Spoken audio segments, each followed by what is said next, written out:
Stand by to launch FanStream Sports. 3, 2, 1. Let's start. Hello, sports fans. Welcome to FanStream Sports. Nothing but pure sports. This is the JP Show. JP, it is so good to hear you back on the air. Stand by now. Here's JP. All righty, kids. We're going to start that way, are we? Really?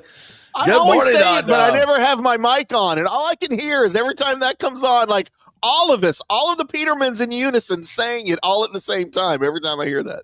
Well, that comes from our good friend Trent Ferguson, who is a legally blind sportscaster and reporter. Yeah, which I would think many people would consider us legally blind when it comes to a lot of topics. Yes, I would agree. Absolutely. But Trent, who what a great young man, just called me the other day, and I've been, in some ways mentoring him for many, many years. And he called me the other day and said, "Hey, I just wanted to call you and let you know that I just got offered my first solo sports show down in Sebring." And I'm like, "Dude, that is fantastic!" Wow. Yeah. So Trent's going to have his own afternoon drive show down in Sebring. And that's awesome. I mean, he is an inspiration to so many, and just a great young man. And so we'll have him on soon to promote his program going on down there in Sebring. So congrats to him, and that's his voice. We need to have him recreate that. Yeah. We used to have another open where the great Ira Kaufman was. He came on the show when he used to come on my show. He doesn't like me anymore, so he doesn't come on. No, he likes me. He just for some reason get in line, Ira.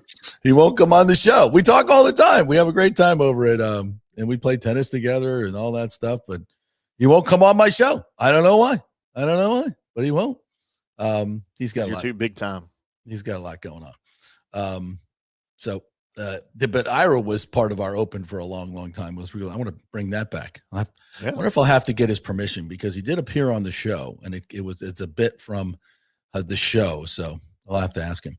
But anyway, give me all this stuff so I can put together a new open for you. Yeah, we need a new open. Got to do it. As I just, no, I'm sorry, Trent, you're fired. We need a new open after all that. Welcome to Gasparilla Thursday. That's right. And we have a hockey game tonight, and Brian Bradley will be joining us live from Benchmark International Arena. And we'll talk a little Winnipeg Jets. The Jets are in town. Winnie and the Jets are in town, and we will be talking a little hockey with him. We'll be talking about the outdoor game. I'm looking at a picture right now of that beautiful tent sitting right there in the middle of Raymond James Pirates Cove. And, looks great. And what a weekend we got coming up here, Timmy. I'm surprised that you've never been here for a Gasparilla, because this is an event with your name on it. Total drunkenness and debauchery for 3 days, 4 days. And now with the outdoor game being here, part of it is, and of course they have leaned into the pirate theme tremendously with the big Pirates Cove that's going to surround the rink. It's really cool, and they're bringing in ships and they're bringing in floats and the whole thing. And of course, we already have our pirate ship there that's in there, so we're leaning into that. Tonight for the game, I'm going full pirate costume. Mm-hmm. So my buddies from Me Mystic Crew have got me all hooked up with the vest and the hats and all this stuff. Might even do a little pirate makeup. We'll see. And then we're going to tape something after the game tonight that will air before the game at the stadium. So that'll be cool. We'll be part of the Stadium Series event. And I have no idea what we're going to do. John Franzone is cooking up the script as we speak. It'll be a Lightning Hockey Night Live like we usually do it, but yes. Is it going to look something like that? Pirate regalia. No, I won't be wearing the stash. I'll just have the beard. Well, we were going to do a JP Burgundy pirate, though. That's a hell of a look, though, right there. That is one drunken pirate right there. It was awesome. I'm gonna, for those of you listening on the app, that aren't watching, I'm gonna tweet this out. So everybody head over to @IndyCarTim, and I'll tag JP in it. Do you really? It's an amazing look. I do. The Petermans want it, JP. They're gonna shut down AI just because of the way you're using it. You are gonna be the culprit. I'm the only one using it correctly. I feel like I would. You know what? I would agree with that. I would agree with that wholeheartedly. It's non-threatening. I mean, come on. So we are getting closer, Timmy, to actual effing snow here on Saturday night. Now, the local weathercasters, meteorologists, are now predicting there's a 20% chance of snow Saturday night about 1 a.m., leading into actually would be Sunday morning of the outdoor hockey game. You cannot make this up. For the first time since 1977, we may get snow flurries, and it happens to come on the day that we have planned for an outdoor hockey game that they said could never be done in Tampa Bay. The great Rob Higgins and his team went out. It was, Jeffrey Vinnick, Jon Cooper, everybody that has been stumping for this for so long. And the dream is realized, and it's going to be freezing. Oh, everybody out there in the stadium is going to be just like you're in Chicago. Temperatures will be into the 30s and 40s for the game. Absolutely perfect. And this $1 million tent structure that they built, they didn't even need. Hey, it's better to have it not need it than not have it need it. Right, exactly. So what a weekend it's going to be. And it starts tonight with our Gasparilla themed hockey game for Lightning Hockey Night Live, and our game production with Greg Wolf and all of our team members there. So we're looking forward to that. And a hockey game tonight against Winnipeg, which not a great team. They're 7th in the Central right now, but they've been playing better as of late, coming off a win. I think they're 6-3-1 in their last 10. So they're starting to play a little bit better. Obviously they, one of the best goalies in the game. So it'll be fun. It'll be a fun game tonight.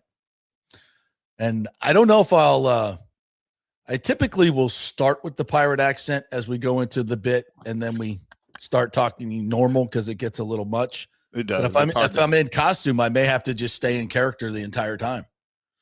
I'll take direction from my boss, John. Well, you know what? What's his name? Johnny Depp did his entire run of Captain Jack Sparrow. You know what he based that character on, right? You told me this once before. Who was it? What's his name? From the Rolling Stones. Keith Richards? Keith Richards. Yeah. All he was doing was a Keith Richards impersonation. The entire time he was Captain Jack Sparrow. And now when you watch it, knowing that, it's spot on. It's perfect. But and he's probably the most famous pirate. Yeah. Jack Sparrow. No, just because of the pop culture part of it. And he doesn't speak he doesn't speak like this. All the other characters do, but he doesn't. Yeah. Which is kind of weird. So I think it's great. Yeah. It's different. It was definitely an interesting choice for him as an actor. And I think it probably resurrected his career though. It worked. I feel like he was going nowhere. And by the way, you're talking about snow happening in Tampa, JP. I am on day 4 now here in Dallas, in Frisco, of no school, because the roads, even though it's been sunny and in the 30s during the day, it still dips down to the 20s at night. We're still iced. I'm still iced over. My backyard is still iced. The roads are still ice. School was canceled again today. You can't go anywhere? Can't get out. I still can't get out of my neighborhood because it's ice. And that's the story all across the South. Like everybody's just stuck inside. Yeah. It's crazy. I'm going nuts. I need to find a bar. I'm going nuts. Yeah. All right, so let's get to some of the topics of the day, the topics du jour, if you will. By the way, Charlie Strong is going to join us at 11 o'clock. Obviously, the Bucs played the Seahawks and the Patriots as their defensive line coach. Mm-hmm. Obviously, he prepped for both of these teams, so he knows them well. So we'll kind of get his inside scoop on the two Super Bowl teams. And also, we're going to talk a little college football. There's a lot of tampering going on right now, or is it really tampering? I don't know. Is it tampering? Is it not tampering? What are the rules? Nobody knows. Nobody cares.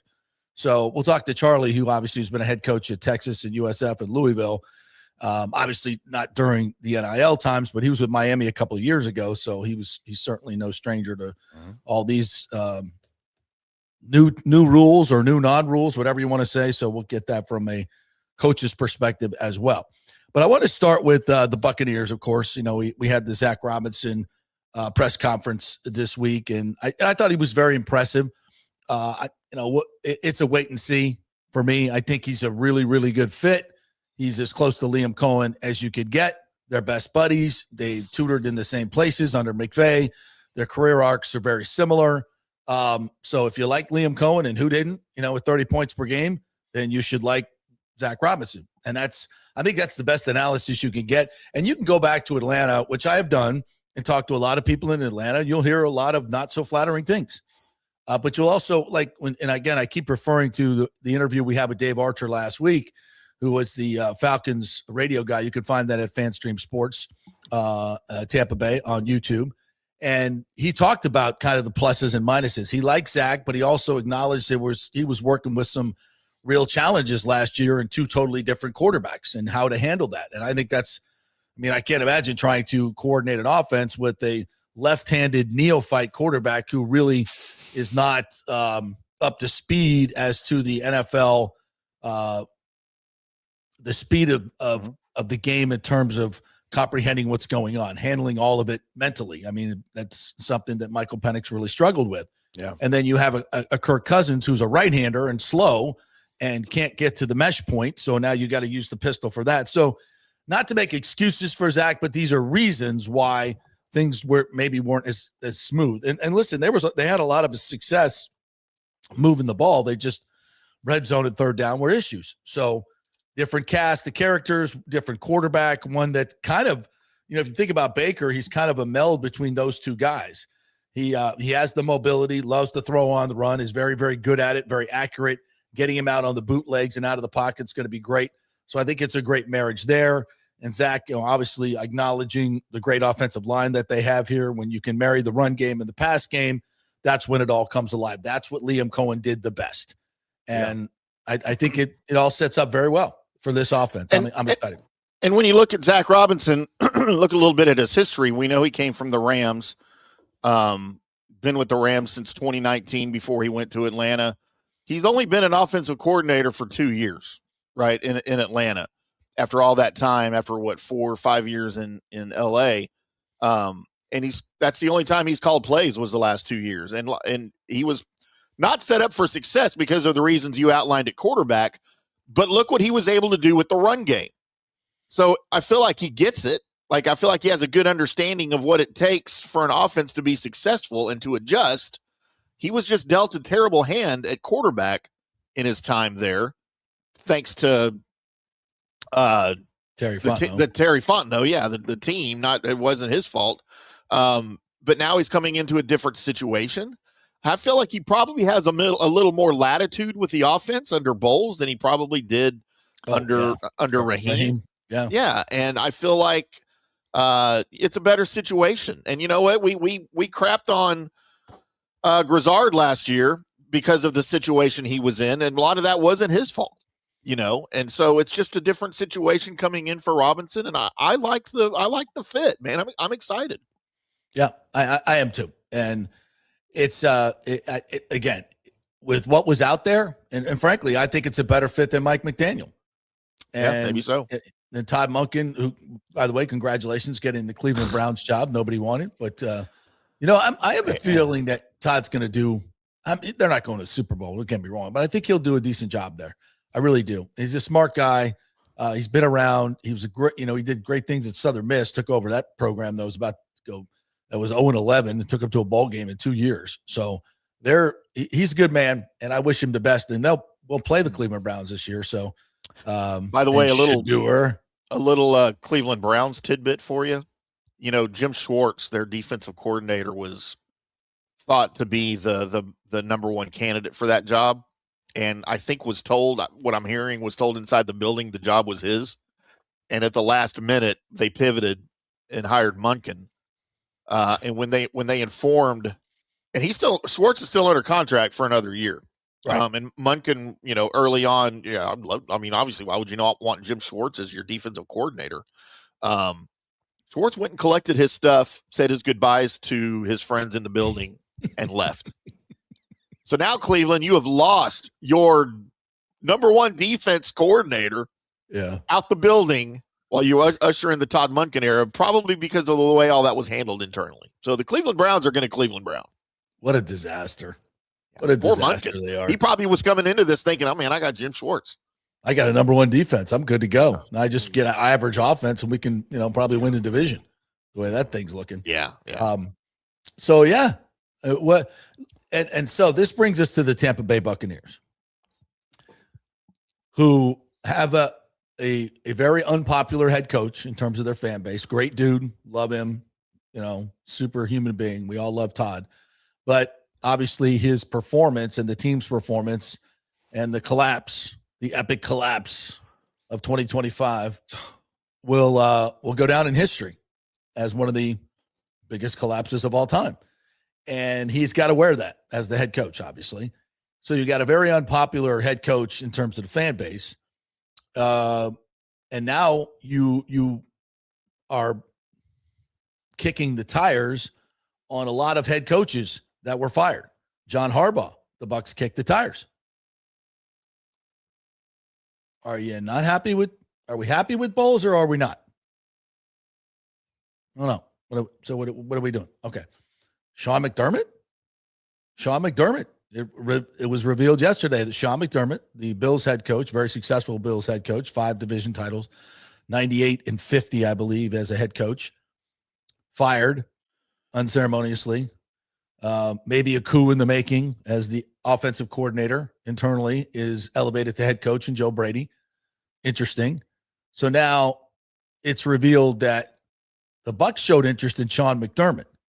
So this is from our friends at Joe Bucs Fan. Said yesterday it was learned that the Bucs reached out to McDermott to gauge his interest in joining the Bucs staff in an unspecified role.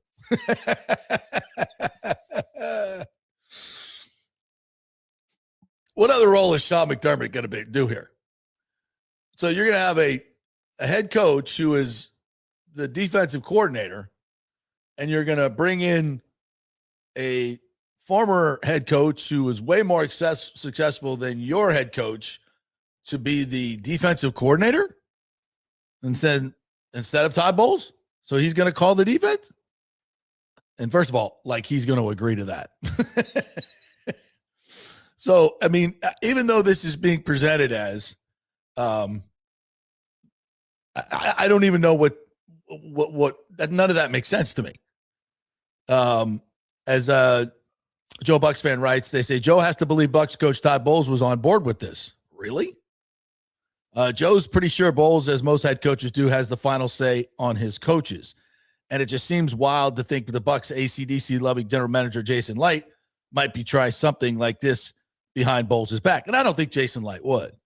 That would be the height of meddling, yes. Previously, it was learned Bowles was coming back for the 26th season. He let Greg Auman of Fox Sports know that he would retain play calling duties on defense. Did something change in the past week or two? Or did the Bucs just want to bring McDermott in as a consultant or analyst where he sits with the general manager on game days, drinks free Coke Zeros, and then tells Bowles and Light what's wrong with the team? If the Bucs were interested in bringing McDermott, what would they not be interested in lassoing a top-shelf defensive mind like Jim Schwartz if McDermott wants to take a year off? Again, none of this makes sense. None of it makes sense. So if the Bucs reached out to Sean McDermott, it was to be the head coach. Right? See, I don't necessarily agree with that. Just because that is not the way they have operated this offseason. We know they reached out to John Harbaugh very early in the process because he was let go. Be the special teams coach? But it's never been confirmed what they probably reached out to him for the head coaching job. Of course they did. To garner interest. Of course they did. But this far along in the process, I feel like they're kind of committed to Todd Bowles. Are they? You're That's already. my point. Why are you going to go hire an offensive coordinator? Why are you going to go hire your head coach? That doesn't make sense. Sean McDermott in an unspecified role. What are we even talking about? He can come on as a defensive consultant. It's not a full-time coaching gig. He said he wants to take a year off. You know what? Take a year off, but also be involved with the franchise while keeping your defensive skills still sharp. You don't have to be a coordinator. You can be a consultant for us. I ain't buying it. I just don't think it makes sense to go hire your offensive coordinator and now make a coaching change. Because now Zach Robinson's probably going to be out of a job. Because now you're the Dallas Cowboys and you're saying, hey, head coach, come coach our team, but you got to take our offensive coordinator at the same time. Let me just say this. I agree with you there. But I also think that they reached out to Sean McDermott before they hired Zach Robinson. How did that timeline work out? I do. Was he already fired? Sean? Yeah, I think so. see.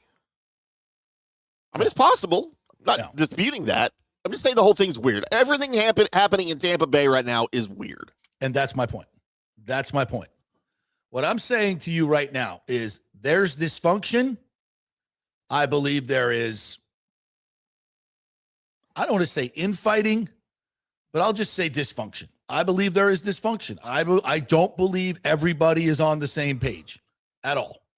Again, let's review, shall we? Let's review. No statement from the Glazers, which is, by the way, not out of the ordinary, because normally when you go to the playoffs, you don't need to make a statement. When your team collapses in the second half, losing 7 of 8 and missing the playoffs, and everybody's talking about a coaching change, your entire fan base is in an uproar, to me, that demands a statement. To me, that demands the owners coming out and doing a press conference or the general manager. By the way, you were correct. McDermott was fired on January 19th. Robinson was hired on January 22nd. So that timeline matches up. So maybe they reached out to Sean and about the head coaching job, and he said, thanks, but I think I'm going to take a year off. And then they went ahead and hired. So I think when you're kicking the tires, you ain't kicking the tires on some unspecified role. You wanted to know if he wanted to be your head coach. There's somebody in this organization that is reaching out to highly qualified, very successful head coaches in John Harbaugh and now Sean McDermott to gauge their interest. And now it begs the question, why are all these guys saying no? Thank you. Thank you. Now listen. Cleveland South?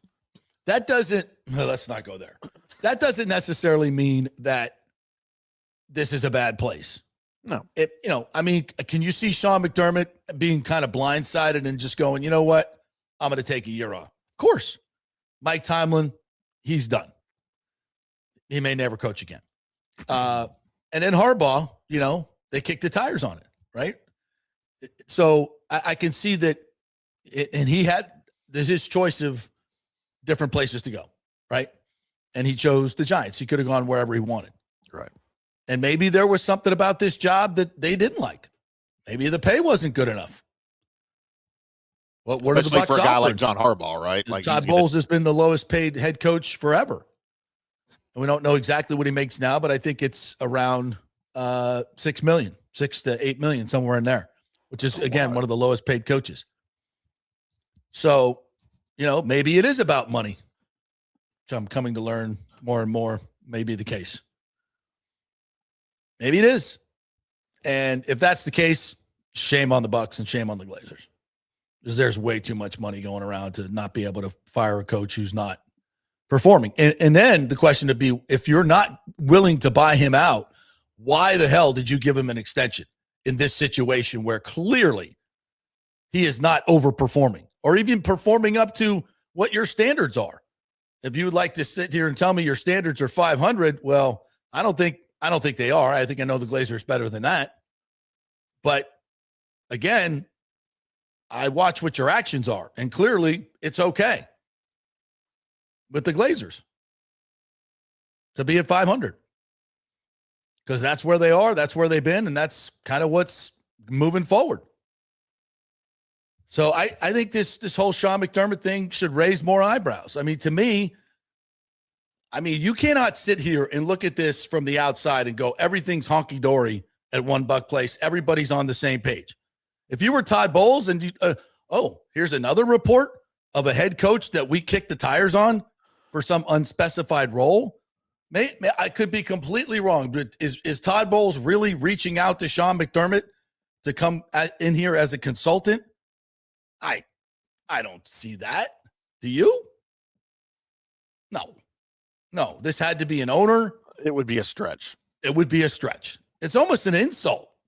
Like, yeah, you want to come work underneath me? Wait a minute, bro. Which won 5 division titles. No, I'm good. Which leads us to an entirely different potential disaster here. If that's real, and look, it's now January 29th, and we still have yet to hear from the Glazers or Jason Light on the dreaded vote of confidence for Todd Bowles, right? We still don't. All we know is that Todd Bowles told, who was it, that he still had a job. Rick Stroud. I wanted to say Greg Allman. I knew it wasn't him. We're told Rick Stroud that he's going to be here in 2026, and that's all we have. And apparently the team's letting him hire an offensive coordinator. So if you're Todd Bowles, you know your coaching situation, what thin ice you're on right now. Now you've got guys coming in to presumably interview for your job and turn it down. At least that's the appearance outwardly, right? And we dealt with that here in Dallas 2 years ago with that so-called lame duck head coach, and it does not bode for a successful season. It does not work. Nope. Because if the head coach knows he's a lame duck, all the assistant coaches under him know that they're a lame duck. And everybody's coaching for their job, and they're walking, on thin ice, and they're always looking over their shoulder. And it is not a culture building. It's a culture building nightmare is what it is. Mm-hmm. This does not bode well for 2026 for the Bucs, man. That's exactly my point. And when you're trying to get Mike Evans to come back, when you might want to extend Baker Mayfield, is he going to hang around for this? You're trying to get outside free agents to come in. Do they want to come be a part of this? Why would they? Yeah, it's a stretch. So I'm just raising the questions. And there's a lot of outward dysfunction. And it seems to me like somebody in that organization is trying to find a new head coach. And I don't blame them, right? Frankly. I mean, if you were Todd Bowles and you hear all these things, I mean, I think it would be a little off-putting. I mean, yeah. Anyway, what do you guys think? I'd like to get your take on this as well. To me, it's not setting up as we're all running in the same direction. Troy 6822 says, let me be GM. Fire Todd Bowles, hire Jim Schwartz, trade for Myles Garrett. If we could just do it, if we could just wave a magic wand, right? Money was no object. By the way, hiring Schwartz as the defensive coordinator, not the head coach, right? We're not going there, right? Hold on. Mr. King says, if you think it isn't about money, you're ignorant. Well, it's always about money, as we know, Mr. King. But to what point? Yeah. To what point is the question, right? Is it to this point that it's about money? If $12 million in a buyout is keeping you from firing a head coach who is clearly underperforming, then you shouldn't be an NFL owner. You get what you pay for, JP. I mean, do you want Andy Reid? You're gonna have to pay him $20 million like he's making. Do you want Jim Harbaugh? You're gonna have to pay him $16 like he's making. Yeah, and Harbaugh's making $17. I mean, and you are what your actions show you are. Yeah, not what you say. So, yeah, I mean, and the Glazers have not acted that way. They haven't. When Tom Brady was here, it was an open checkbook for staff, free agents, bonuses, whatever you wanted. And, obviously he's gone, but Baker Mayfield, they love Baker Mayfield, and they understand they're in a window with Baker as well. So their actions to this point have not demonstrated that they are cheap. It's been actually quite the opposite. Now, could this be the first kind of wrinkle in that? We don't know. Joel Fordland says, I'm convinced Todd is still head coach because of Baker. I don't get that. Why do you think that, Joel? I'd love to know what your thoughts are. Because Baker wants to work with a substandard defense and a head coach that is extremely conservative and won't go for it. Baker's not interested in that. I don't think that's on his DNA. Do you? No. I'm sure he likes Todd. And I'm sure, listen, if players are complaining that practices aren't hard enough, and Baker's not going to say that out loud, but others did. But knowing Baker like he is and as competitive as he is, do you think he shares that same opinion? Hell yes. Hell yes. Baker's seen enough turnover in his coaching turnover in his career to know that this is the business. Yeah. He's not going to feel sorry for anybody. Yeah. Aviation says the Glazers are the 9th richest ownership group. Just hard to think they couldn't eat $12 million. Chump change. Exactly. Now, obviously, being able to and having the stomach to are two different things. So, yeah. I know some of the richest people in the world that I know, some of my richest friends, are the cheapest son of a bitches I've ever met in my life. The reason they have a lot of money because they don't like to let go of it. I told you this story. When we're out on the golf course, and I play with a lot of big money fellas, and I love them to death. This is why they have big money. Well, it takes one to know one, JP. We'll all do our, Spotify lists, right? And they'll play their Spotify, and they'll be playing their list, and here come the ads. Oh, yeah, they don't want to pay for that. And I'm like, am I the only one? Am I the only idiot that pays $14 a month to not have ads on my Spotify because I hate the ads so much and they come on every 3 songs? I don't mind commercials. What? My kids make fun of me all the time. Dad, why won't you get Hulu with no commercials? It's an extra like $8. I'm like, I don't really mind the commercial. I'm used to listening to terrestrial radio. We have them every 8 minutes. I can't stand, especially TV commercials. Oh my God, do not get me started. It is more than worth. JP, we work in a business that relies on commercials. I doesn't mean I have to like them in my spare time. I know you guys don't like the spots, but it's a necessary evil. And we try to make them interesting and fun, especially the live reads, so you'll listen to them. But it is what it is. It's part of the business. I get it. But if I have an opportunity to. Yeah, I'm not paying extra for that crap with no. I don't pay for it on my Spotify. I don't pay it on any of my streaming services. Because I don't care. I can tune out for 3 minutes. It's not a big deal. Oh, I can't stand it. That's an extra 2 beers when I go to the bar every month.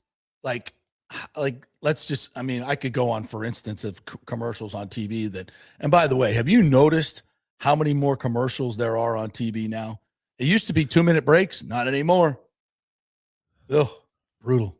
Chuck Woolery used to tell us we'll be back in 2 and 2. Yeah, not anymore. Not anymore. We'll be back in 6. Yeah. Radio's gotten the worst for sure, but. Oh God. Yeah, for sure. And I still listen to terrestrial radio. I don't get in my car and turn on a playlist and go. If I'm going far away, I'll turn on a podcast or something. I'll turn on the JP Peterson Show on Monday that I wasn't on and say, damn it, I would have made that show so much better. I'm sorry, Nick. I'm better than you. No, I'm kidding. I don't ever do that. But, dude, I turn on the radio and I wait for commercials, Nick, he sends me texts all the time. He does. I'm just so you know. I'm kidding. Don't start that crap. We don't need infighting on this show. Like we have over at One Buc Place. Yeah. I keep seeing these stories about hosts that are being the FSS brass are calling in Tampa to take my place. What the hell's going on around here? Get out of here. All right. We'll take a quick break. When we come back, Brian Bradley's going to join us from Benchmark International Arena, where the downtown city of Tampa has been taken over by pirates. Breaking news. Good day, mate. Quick break. We are brought to you by the great folks at Genesis of Tampa. By the way, every car that is sold or leased this month, the great folks at Genesis of Tampa are making a donation to USF Women's Soccer. That's right, USF Women's Soccer. They are supporting women's sports at USF Athletics, one of the many great things they do in this community, the great folks at Genesis of Tampa. So go get a great deal over there and support local women's soccer at USF. And also you can sign up to get that free gas for a year card worth up to $2,500. So just take a test drive or get your car appraised over there and they'll 10x your entries into that sweepstakes. So much always fun going on over Genesis of Tampa. And don't forget, they are the best cars on the road, the best in terms of technology, luxury, and value. The value is through the freaking sunroof. Go check it out. GenesisofTampa.com. 801 East Bears, just off of 275 there up in North Tampa. Quick break. Back in 3 with Brian Bradley. Charlie Strong going to join us as well. Orestes Destrada in the final 15 minutes. Big show coming your way. Stay with us. Experience the art of driving at Genesis of Tampa, where luxury meets innovation and every detail is crafted for you. From the bold G70 to the refined GV80, Genesis delivers power, elegance, and technology years ahead of its time. Book service online, and our Genesis Experience advisors will pick you up and drop off your vehicle. If available, you can enjoy a courtesy car while yours gets a complimentary interior vacuum plus a generous offer for your trade. Every new Genesis comes with the Miracle Advantage Plan, 10 years or 250,000 miles of powertrain warranty and 4 years of complimentary maintenance. Visit us at 801 East Bears Avenue or online at genesisoftampa.com. Genesis of Tampa, luxury redefined. Italiano Insurance would like to congratulate the Bucs on their 50th anniversary season. And you know what? We've been here for every season and then some, over 60 years in business. We've seen some smart coaches with great game plans, but if you don't have flood insurance or business insurance, that's a terrible game plan. That could ruin you financially. You don't want to take that L. So call 813-877-7799 and let their friendly agents quarterback your insurance and save you big money. Italiano also sponsors our FSU report every week, so go Noles! 813-877-7799 or go to italianoinsurance.com. Sports fans, it's time to gear up. Head to fanstreamsports.com and check out our brand new merchandise store. We're talking bold t-shirts, 3/4 zips, hoodies, hats, mugs, and more. Everything you need to rep your favorite shows and your favorite crew. Whether you're rolling with the JP Peterson Show in Tampa Bay, From the Rough in Dallas, the Timm May Show featuring Clay Hall, or the Jeff Thidoff Show in Ohio, or any of our FanStream Sports original programming, we've got the perfect look for game day and every day. So don't wait. fanstreamsports.com. Click merch and grab your gear now. Wear the stream, live the stream, fanstreamsports.com.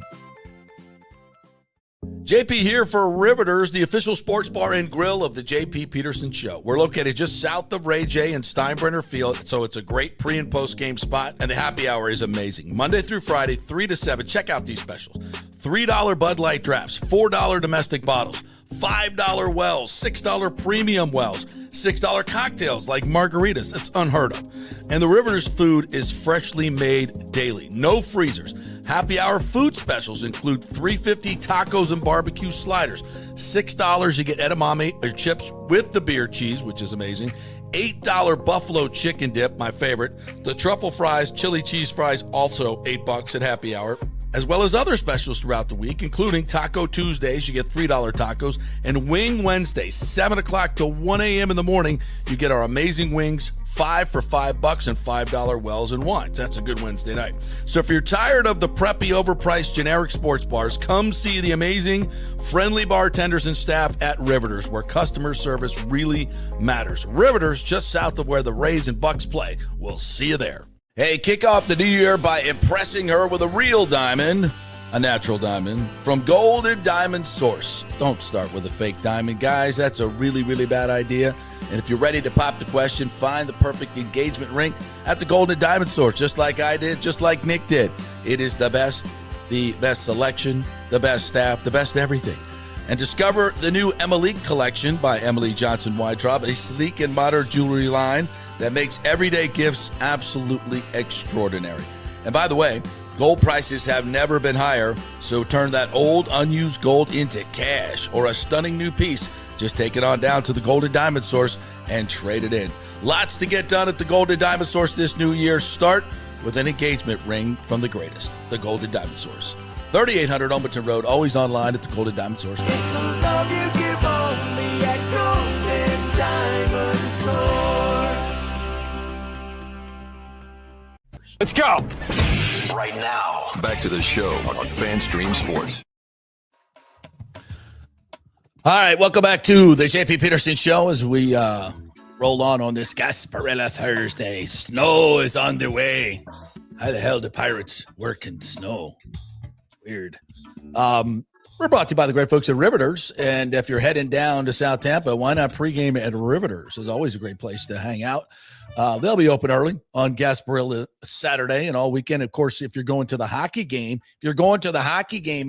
at the old big stadium there at Raymond James, or for the Bruins and the Lightning, go to Riveters and enjoy a little pregame there. Have a Molson or two. How about that?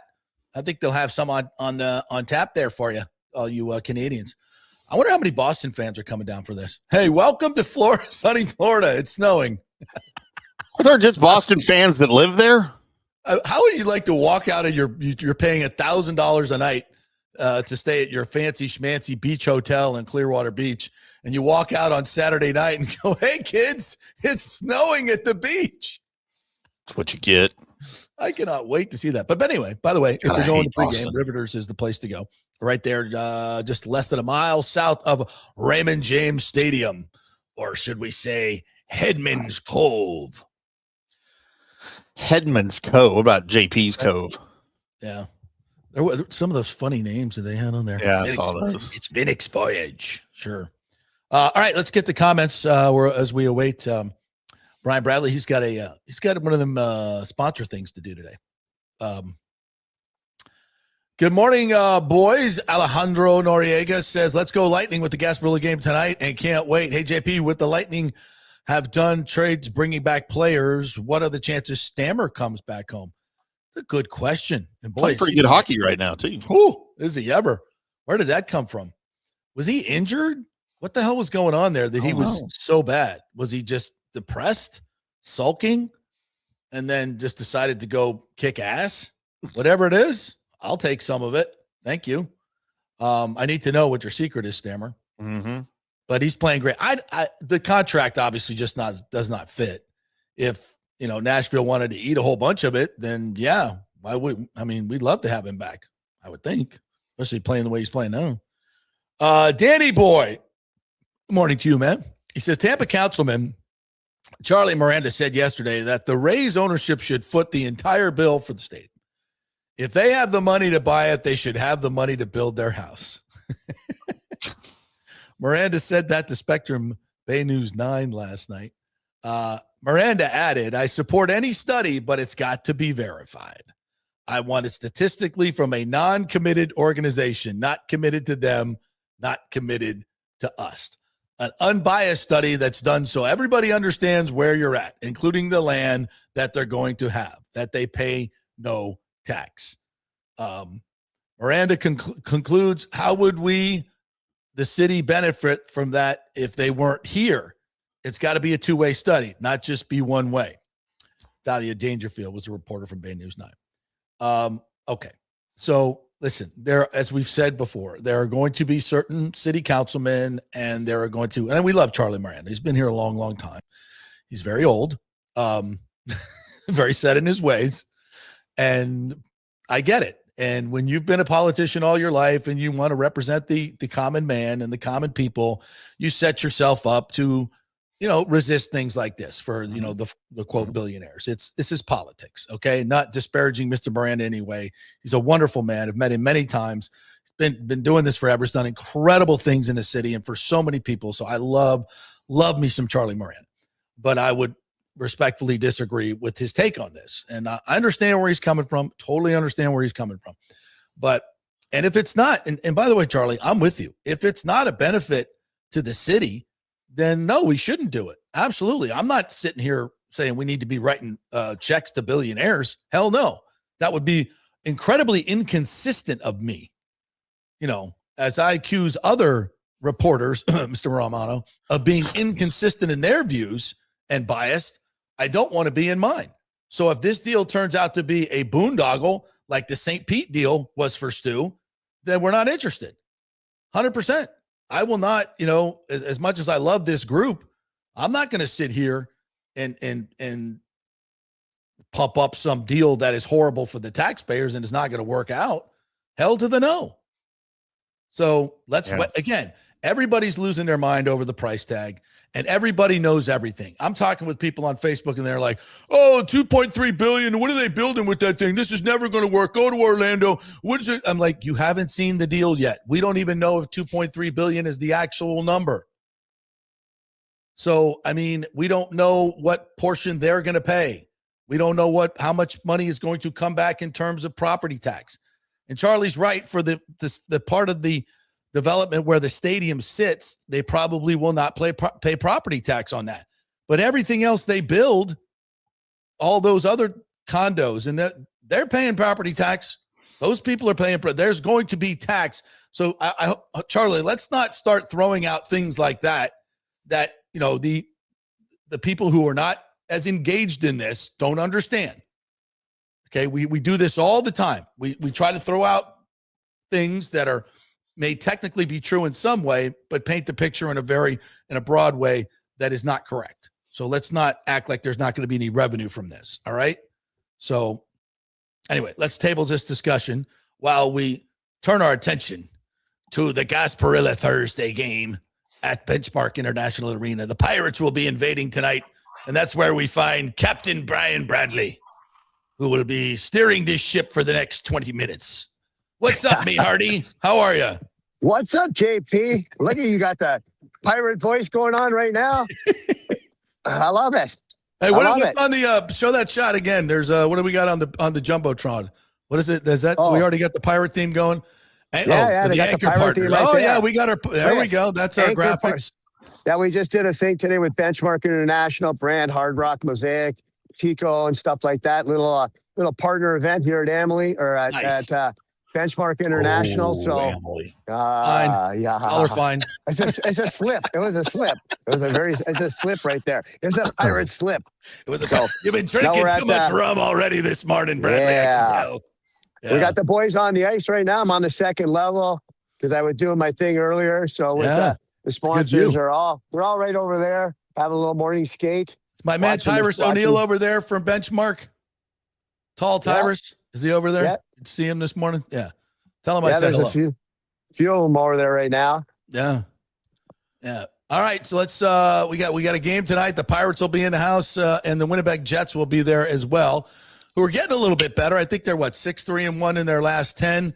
Started slow. Great year last year. What's going on with the Jets? You know what, JP? It's actually kind of surprising what's going on with the Jets right now because you look at their team. Last year, they were the best team in the NHL. They won the President's Trophy for the best record overall. And this year, right now, they're 24. I think they're 21 wins and 24 losses. Yeah. I mean, I think they're 9 points out of the playoffs right now with 35 games left. So they are in deep trouble. So maybe they're 6-3 in their last 10, but they need to go on a tear right now. They need to go 25-10 or something the last 35 games, or they're not making the playoffs. And you know what? They have a great team. Hellebuck is going to the Olympics for the U.S. team. He's been a really good goalie for them. They got Kyle Connor, Mark Scheifele. They've got a lot of big, talented guys on that team. So for me, something's not happening. I don't know what it is. I know Hellebuck's, the goalie's missed 20 or 30 games with a knee injury. That definitely hurts. They've had some problems in net, but I'm expecting a really good game tonight because these guys can play. I mean, these guys, to me, I'd be shocked if they don't make the playoffs. I mean, from going from the President's Trophy, the best team in the NHL, to not making the playoffs, that's a major disappointment for your Brian. franchise. They are 30 points behind Colorado for the division lead right now. And how many points are they out of the playoffs? They're 8 or 9, right? Yeah, eight or 9 as I'm looking at it. They're also a -8 in goal differential on the season. So that tells you they're having some issues, and most of that's on the road. They've got some road woes for sure this year. Yeah. Oh, they'll be ready to go tonight. That's for sure. They've got a veteran team. They lost to I think Dallas. No, who did they lose last year? Oh, they beat St. Louis, and I think they lost to Dallas in the next round. They lost to my Stars. Yeah, the Stars. Yeah. So they've got a good team. You know what I mean? Don't kid yourself. This is not going to be an easy game. I think these guys are better than Utah. I thought Utah came in here and played really well. I mean, we want to talk about Monday's game. I thought Monday we played okay. But, at the end of the day, Vasilevsky, and that was sensational. I mean, you know what? If you got to give first, second, and third stars away, Vazzy was first, second, third, fourth, fifth, sixth, seventh, eighth, 10th star. I mean, there's a time in the game on Monday where, Utah should have been up 3 or 4-1, and Vazzy was just unbelievable in that. I actually probably think he was one of his best games I've seen him play in the last year or two. He was incredible. I mean, they ended up winning 2-0, but you know what? Vazzy was unbelievable. What a performance in goal. Because I thought the team played okay. I mean, when you played a lot of road games, they've been on the road so much lately. I mean, they literally don't leave Tampa for a month right now. I know. With the Olympics and all the different things, and we've got 11 guys going, and that's all going to change here soon. But one of the things is watching everybody right now. Victor Hedman's on the ice in full bore equipment. So that tells you, I haven't seen Victor without a red jersey in 2 months. He is on the ice in a black jersey. So that means to tell me he is cleared to play or cleared to go. I don't know if he's playing tonight. Rumor has it, I think he's in this far corner right now, sitting down in that corner. They're going to do plays. I think Victor Hedman, rumor is, I've heard that he's not playing tonight, but he will be playing Sunday for the outdoor game. That's what I heard. There he is right there. Nice. So he's coming back for the outdoor game, and we'll talk about that. Okay. Yeah. That's rumor has it. I heard he's coming back for that game and go from there. But like I said, it should be a good game tonight. I'm looking forward to seeing Winnipeg. They're always they got a good team. I'm like shocked at where they're at in the standings. Really shocked. They're one of those disappointing teams of the year. But like I said, and then we'll talk about the game Sunday. There's Victor Hedman in the corner right now, passing the pucks down low. That's Curtis Douglas in the middle right there, the fighter. I love that guy, because we need a guy that can fight. He might be in tonight. He might be in tonight. And Grocek, that's the other young defenseman. Nice goal by Hedman right there. He just shot it in the top corner over Johansson. He's back. To me, so Johansson's in that net. That means to tell me Vazzy's in tonight. Vazzy didn't come on the ice, so I think Vazzy's playing tonight. I think he's playing all the games up until the Olympic break, because if you look at it this way, we play tonight against Winnipeg. We don't play till Sunday against Boston, the outdoor game. Then we play Tuesday, Buffalo. And then we play your stinking Panthers next Thursday. And then you're off for literally like 2 more weeks. So 2 weeks, you're going to play Vazzy every game now because he's got lots of time. It's not back-to-back, all home games. There's no travel. So that's my guess is he's playing every game because he's not going to the Olympics. So you might as well give him as much work as you can. Yeah, I mean, that's for people who don't know, Russia's not going to the Olympics. It's not that Vazzy isn't good enough to go. So no. And Kucherov. As there's that whole war thing going on. You mentioned Vazzy, and he was so good the other night. He stole that game, and I think this is the best we've seen him post back surgery. Would you agree, Brian? He's back to being the big cat. You know what? Like I said, I thought last game probably was his best game I've seen you guys in probably a year to 2. He was phenomenal. His positional play was great. His movement, that was excellent. You know what? Vazzy was outstanding. I mean, you know what? You could just see the team Utah. They were shaking their heads at some of the saves he was making. And it was just like, you know what? You're playing better than us. You should be winning against probably 9 out of 10 teams. You're probably winning this game 6-2, but you're now losing 2-0. And you're losing the game because the goalie is the best player on the ice by far. Well, and also Darren Radish got a power play goal. And Brian, I really like the way the power play has evolved this year. We used to have Kucherov kind of sitting on that wing, kind of directing everything, and now he's moving. He's moving around, and that changes everything. It changes the angles. It changes how teams have to prepare. And that goal the other night, where Radish kind of slid down to the left and in the circles just ready with that 90, 100-mile-an-hour shot of his. And Kucherov just feathered it to him perfectly, and he blasted it at 92, and not from the point, almost down by the circles. Yeah. I mean, that is a weapon because Kucherov's getting all that attention over there, and now it's almost like the Stammer one-timer. They're kind of getting that feel again, and if they get that power play going like that and Radish, remains as that weapon, boy, that's something that the Lightning can really, really lean on in the second half of the season. Would you agree? Oh, yeah, JP, 100%. I mean, when he has that shot coming like that, I mean, it's anywhere from 100 to 103 miles an hour. That's what it's been clocked at. So when he moves down lower like that and it's coming in, the goalie doesn't have time to move. That's where Stammer was so good. He would shoot in the top corner, but his shot was over 100 miles an hour. So the goalie can't pick that up. It's just accurate. And Radish can shoot the puck. Like I said, you know what? I played with Al McGinnis, and they called him Chopper, and he could pound that puck for the Calgary Flames and St. Louis Blues, a Hall of Famer. But Radish has a God-given talent, and he can fire that puck. And when it's moving off Kucherov's one-timer where he makes that play, I mean, it's sick. I mean, Kucherov's so good with the puck. I mean, Gensel, unbelievable. Sorelli's played great. I mean, just so many top forwards we have. They're all going to the Olympics, except for Kucherov, obviously, and Vazzy. But I mean, just fun to watch those guys play. You know what I mean? And you know what? We're playing without Hedman, McDonough, Lilleberg's hurt. And don't forget, one of my favorite players, Braden Point, guys are rocking on the ice. He's not even playing. And I mean, what did we win? 15 games without a loss. And I mean, it's just incredible what we're doing right now. And the good thing is McDonough, Hedman, veteran guys who've been in the league for 14, 15, 16 years, they are well rested. And that's what we need going into the playoffs in the second half of the year. Remember, there's only going to be like 30 games left when we come back from the Olympics. So there's not a lot of games left. And then the playoffs start. So yeah, it's going to be a compacted schedule too. Brian, we're right up against the Olympic break. We just talked about it. The team's obviously playing really well right now. Is there any plans for the team as far as reduced practices for the guys that aren't in the Olympics to stay sharp, or is this just full time off, or how's the team handling that?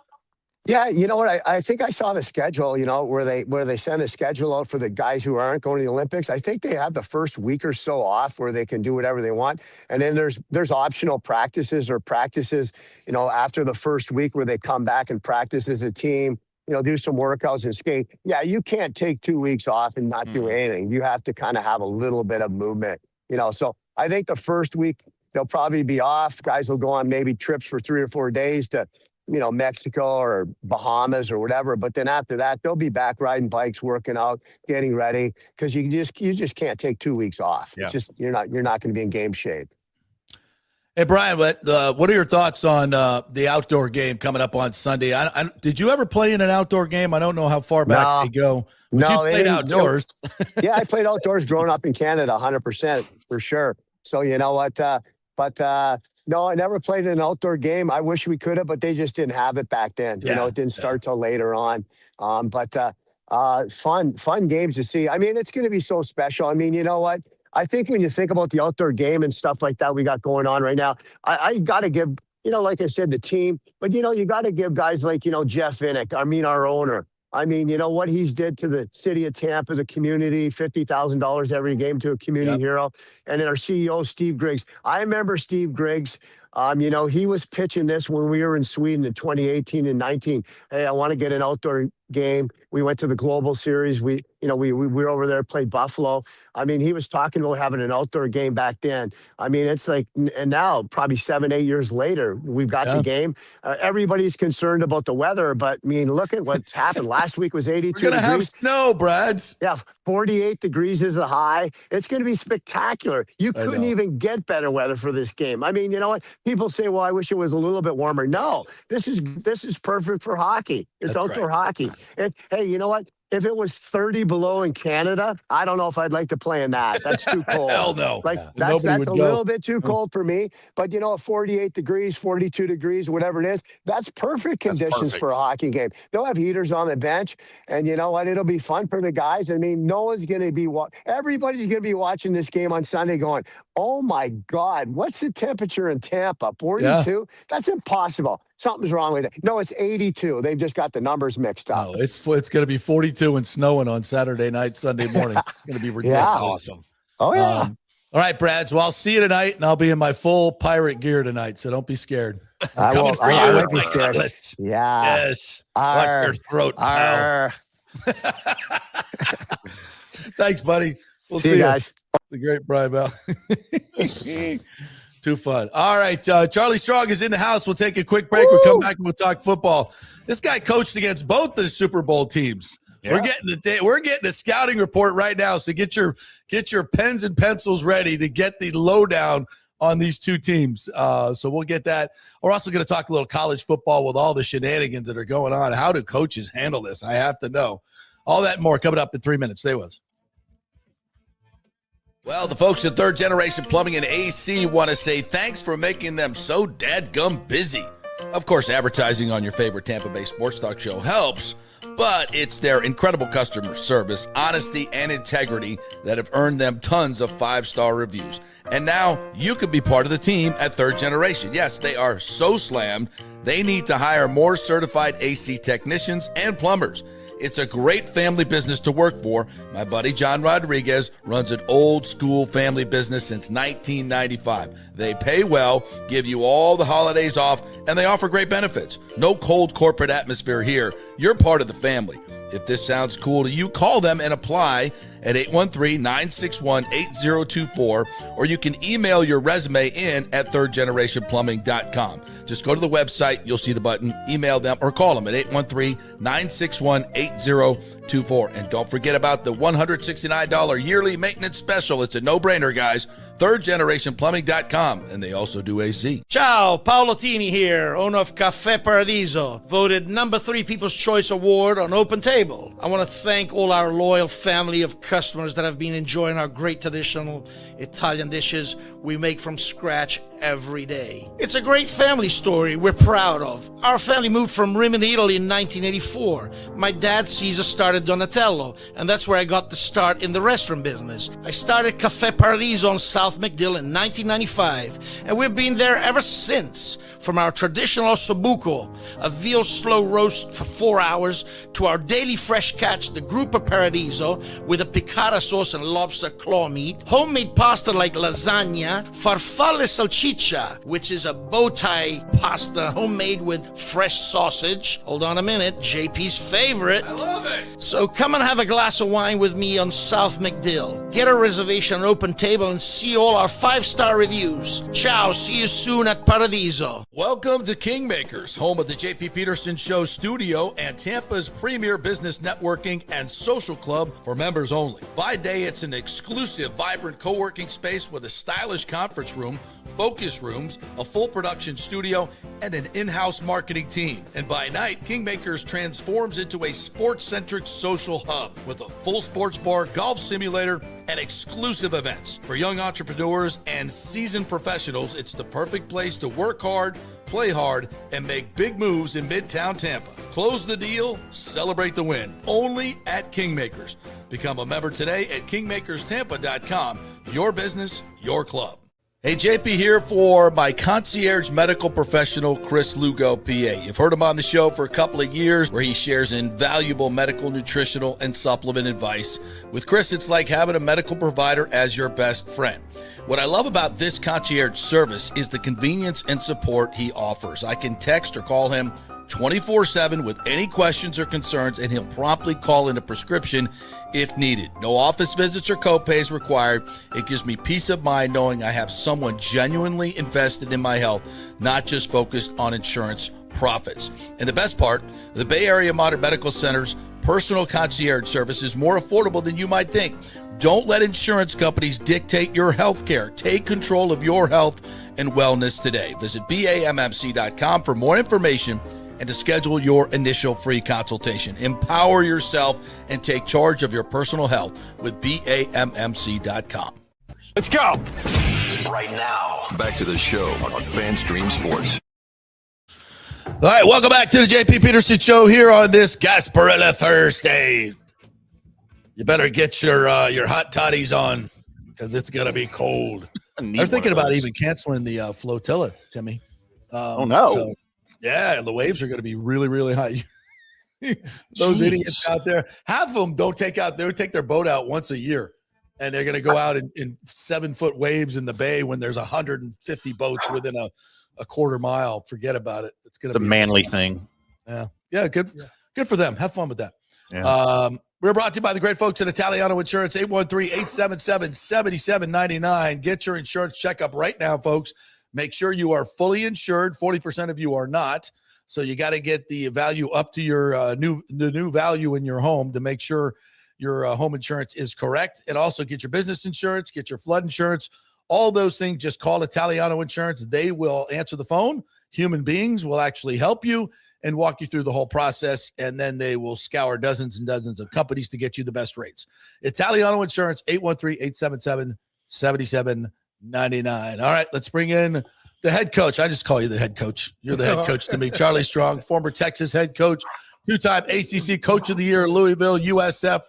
How are you, Coach? I'm doing well. How you doing, Jay? You used to this cold. You worked up there in Notre Dame. Oh, God, yes. You know what lake effect snow is all about. You know what? I can remember, Jay. I was in Gainesville, University of Florida at that time, and a position comes open in South Bend, and Lou Holtz is the head coach. And I go there on the interview. It's sleet and rain. I mean, sleet just coming down. And we're walking across campus, and coach gives me this coat to put on. He's walking with me, and I'm like, man, what am I doing? I just left Florida. It's 80 degrees, and I come here, and there's sleet coming down. And he said, well, if you can survive this weather, you'll be okay here. But he said, it's not like this all the time.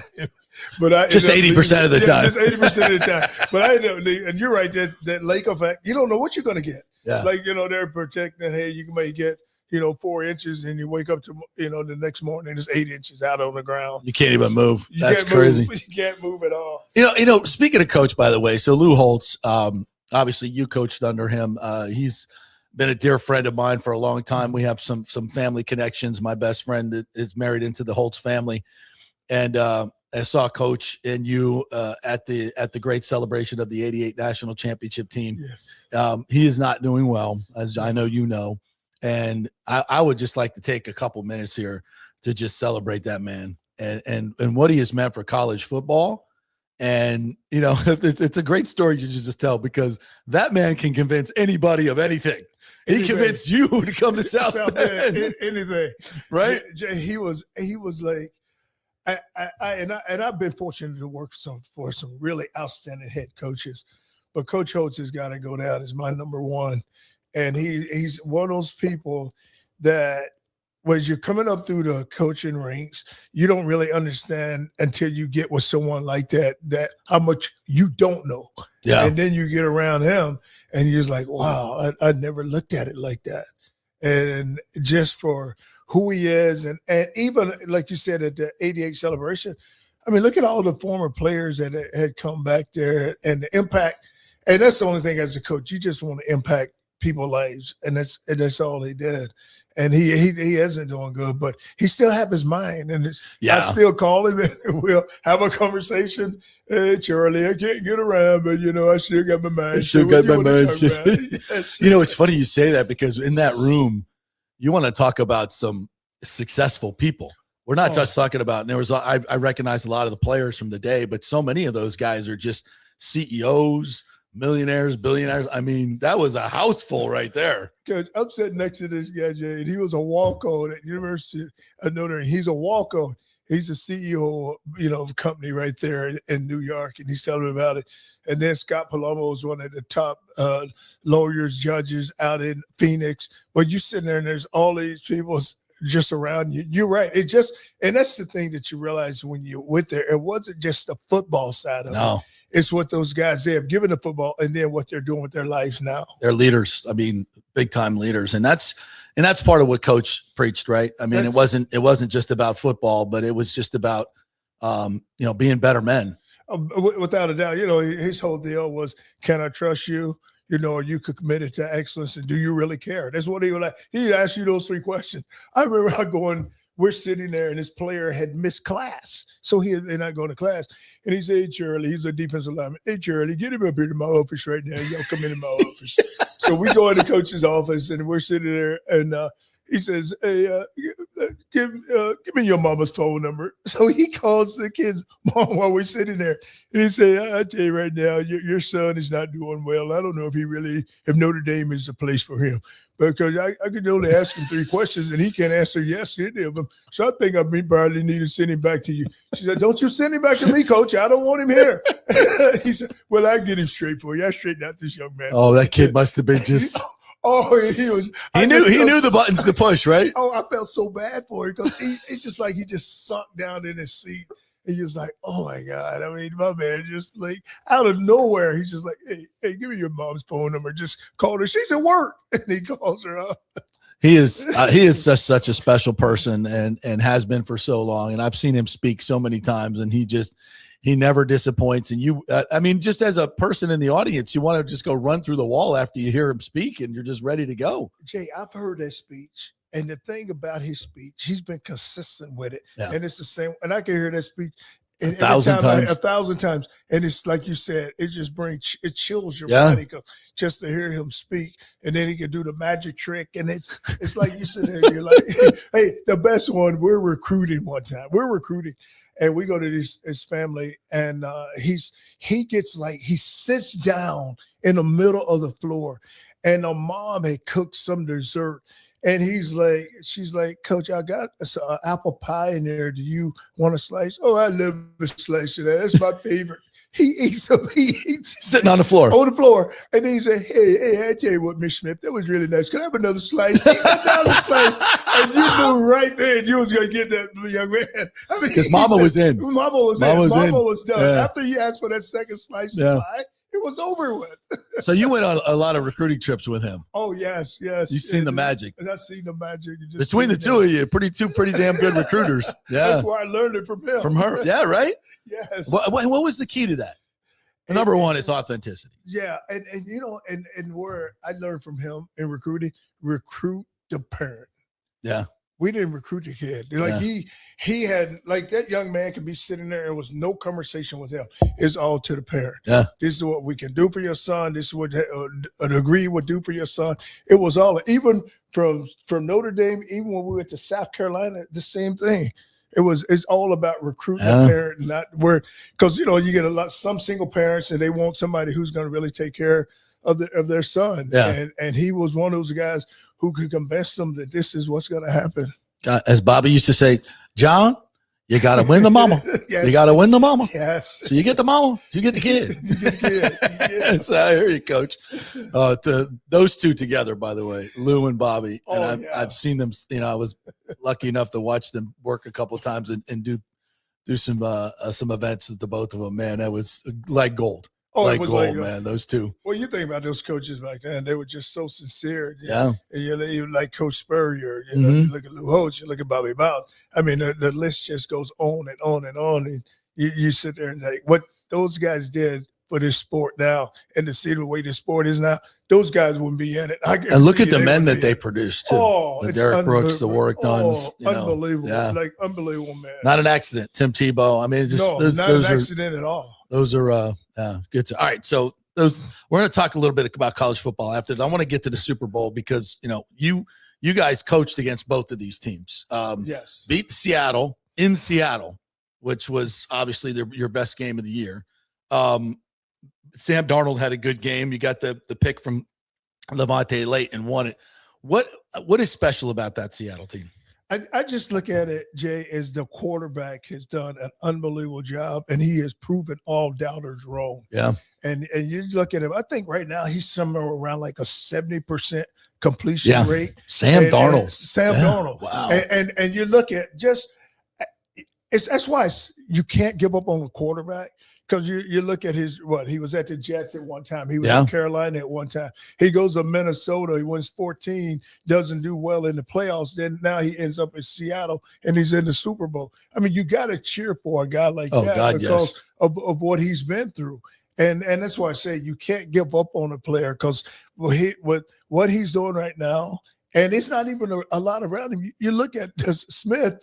Nigma is probably the only guy.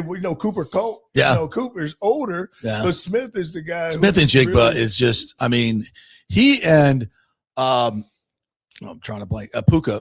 Those two, they so similar. So similar. They're built and they're strong, but they're so smooth in the way they run their routes. I can remember when because he's out of Texas and when he went to Ohio State, and I'm like, God, he's going to be a really good football player. Did you see him play in high school? I saw him play in high school because he's at Rockwell High School. So I didn't think he would take off the way he is taking off now, but he is. It's just fun to watch. And then you look at what Walker's done. But I just look at what Seattle has done is they have been consistent on offense where they have not turned the ball over, and defensively they get turnovers, and they're playing really good defense right now. And that's the key with them, their defense. And there's no superstars on that defense. Right. They're just all playing together. Yeah, I was going to ask you about that. What strikes you when you watch their defense? They're physical. Oh, Boy, they're are they physical. Right there. What you just said, their physicality. They are physical, and they play as a team. You look at I think it was last week. It was last week. The corner is taunting, so they get the penalty. The next play, he gets beat deep for a touchdown. And then you see kind of on the sideline, you see words exchange, and, we got to get this thing together. We can't be doing that, and we got to go win this football game. And then they go down there and make a critical stop on 4 downs in the red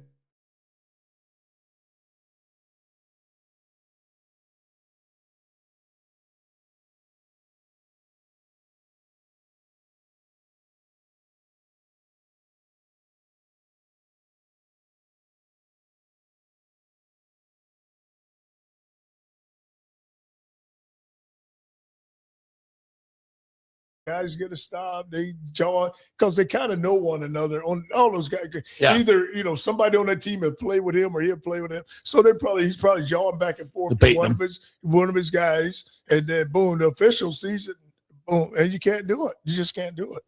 All right, let's flip over to the Patriots, who obviously they got a couple of big runs against you guys with Travion Henderson, but didn't consistently move the ball. They had big plays, but their offense with Drake May, he's so good, and he's faster than I thought. He's a really, really good. If as big as he is, he can really move. What problems do they present? You look at Drake May, and he has that physical.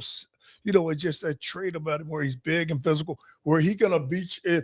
If you bring pressure and you don't get there now, he's gonna open up. Where is he gonna take off with the football? Because he's gonna beat you with his legs. Yeah. And then you look at. He's still got Henderson. He's got Stevenson. So he has the two backs there. You have Diggs on the outside. So he has enough weapons around him where if he don't turn it over, and will his experience show in this game? Mm-hmm. And now you look at them on defense, that's where they have been good. I think they're giving up like 8 points a game or something like that. They've got 12 sacks in the last 3 games. So they're playing pretty good defense. They're playing really good defense. And now it's just a matter, can they go out and stop Seattle consistently? What about their defense specifically, though? I mean, they're pretty physical too. Vrabel demands that. Well, and then what you just said, he demands that. That's been their call. Like, we're going to be physical on defense. This is how we're going to do it and how we're going to practice. But if you watch them, the way they run the football, they're physical. Because they're going to run the football. They're going to line up and run the football. They're not going to put it all on Drake May to, hey, you go out here and win this game. They turn around and get the ball to Henderson, turn around and get the ball to Stevenson. Hey, we can play action pass. We get him on the outside. But it's just them being physical, because you're going to have 2 physical defenses here. So now it's just a matter of who's going to get the turnovers. And now can we put enough pressure on the quarterbacks?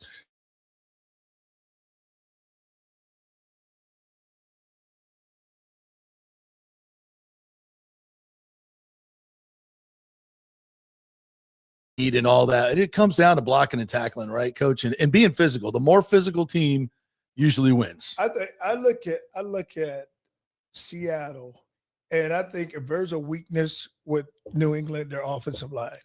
Now, can they, create enough disruption where they disrupt the offensive line and where they can get, run through and make hits and everything?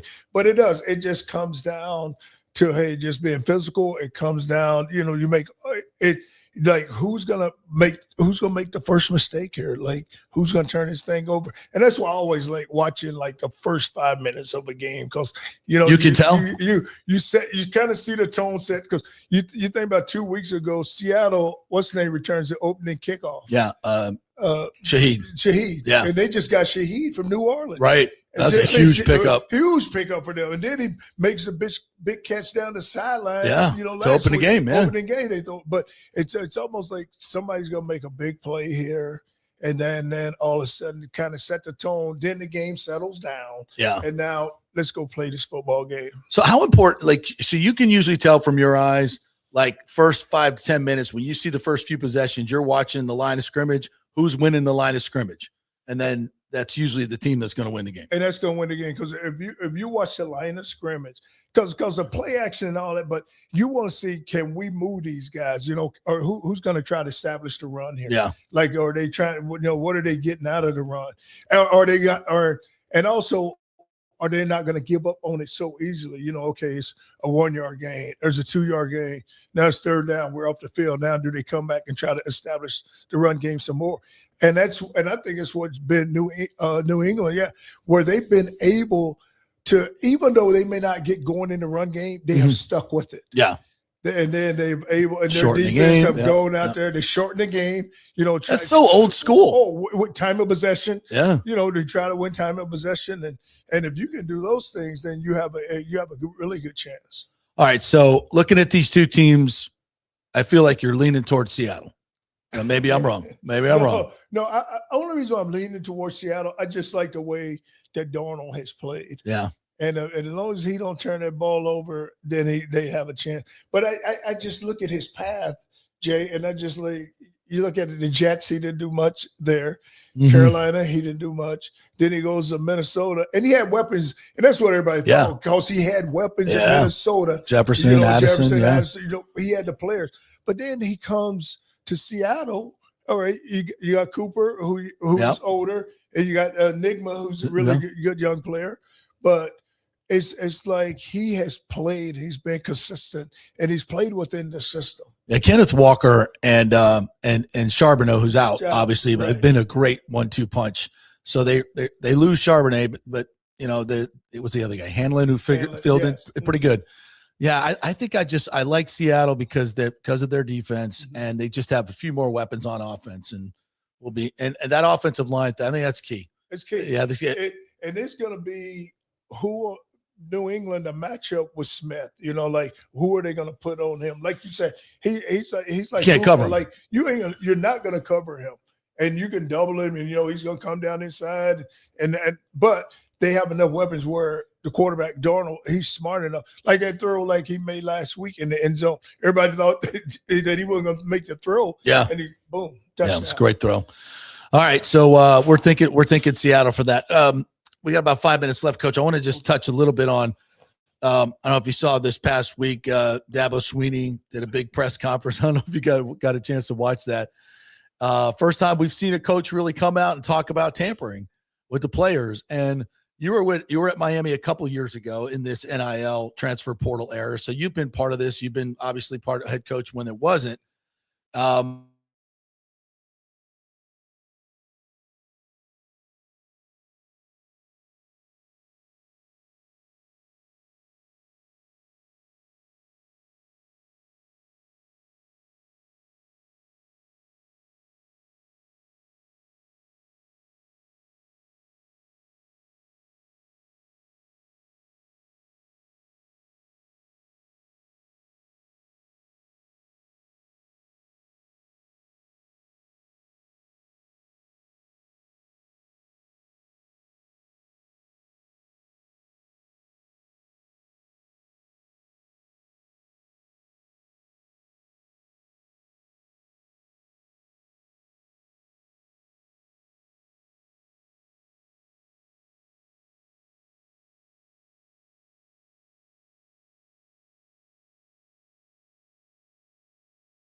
You don't even have to call the young man. You call his agent and say, hey, listen, this is what we have. This is what we can give him. I don't know what they're paying him, but if you're interested, call him. And you know what? Those guys are calling him. Yeah, and they're yeah. I mean, as a coach, how do you plan your roster? How do you do this? And the stories that Dabo was telling, like, okay, Golding was texting the player in class a picture of $1 million contract. Yeah. If I'd have told you that was going to happen in college football 10 years ago. Oh, you mean like there's no way. There's no way that would happen. But like you said, there's no way to control it because all those guys they're looking for who's going to pay me the most money. Yeah. And now it's gotten so outrageous, especially with quarterbacks, because they're giving them the most. But it's so outrageous now. Like I was talking to a guy, and he said, I can't pay my other players enough money because I'm so invested in my quarterback and my left tackle. Right. You know, so I can't pay. You got to prioritize it. Yeah, and that's what it is. Like you got to look at it and prioritize. So how did the players handle that? When you were at Miami and, you know, this guy's making more than this guy and that guy's making more than this, you know, Cam Ward's making whatever he was making. How do they handle that? Well, it's a lot of egos get involved, but that's why you see so many guys are transferring. Yeah. Because now, you know, I feel like that I'm underpaid. So now, since I'm underpaid, I'm gonna go somewhere where they're gonna pay me more than what I'm making here. And guys know because now it's just it's out there, like you can't hide it. You know, used to back in the day, you know, back in the day when you did something like that, a guy didn't know what you know. It was all under the table. They didn't know. They didn't know what they didn't know what you was giving that guy. Right. You could say, man, we're not giving him anything. What do you mean? Well, coach, look.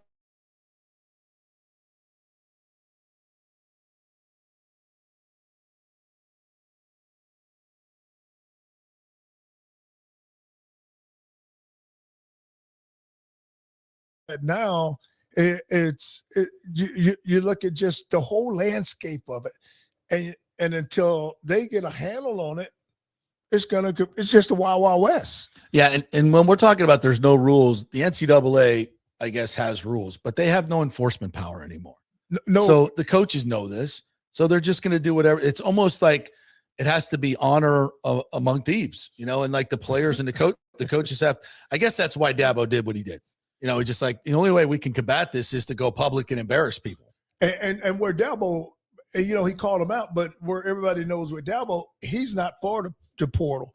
So because he look at his team, he's like, a lot of my guys, I didn't get through the portal, but now he's starting to use it. He's trying to change his mind. But if you just like until I don't know, JP, I just think it's going to be about 60 schools break away. Mm-hmm. And they're going to form their own allegiance. And this is what we're going to do.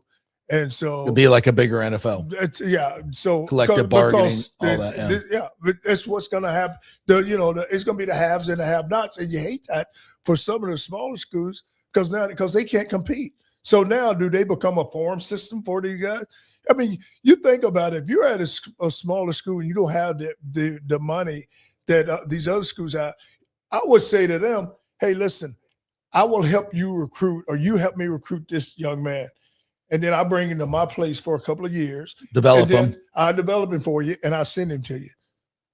That's an interesting take, and like a relegation league almost. Yes. The teams, the team that wins the lower level gets to move up to the bigger level. Bigger level, and the players, the kid go for that because you're going to say, why would you go sit there and you're not going to develop, not going to play, but you want to end up at this place. Yeah. So come to me, let me develop you. And that's an interesting concept. And I help you get there. And it's interesting. USF, obviously, you were the coach there.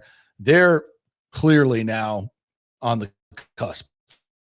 Right. They've got everything they need in terms of the size, the AAU, the university. They're spending all of their revenue sharing money where most teams in their conference are not. So they're acting now. They're getting their own stadium, everything like they belong in the top 60. Yes. But they're not there. They're not there. They need to be. Right. Well, you look at what Central Florida did. Yeah.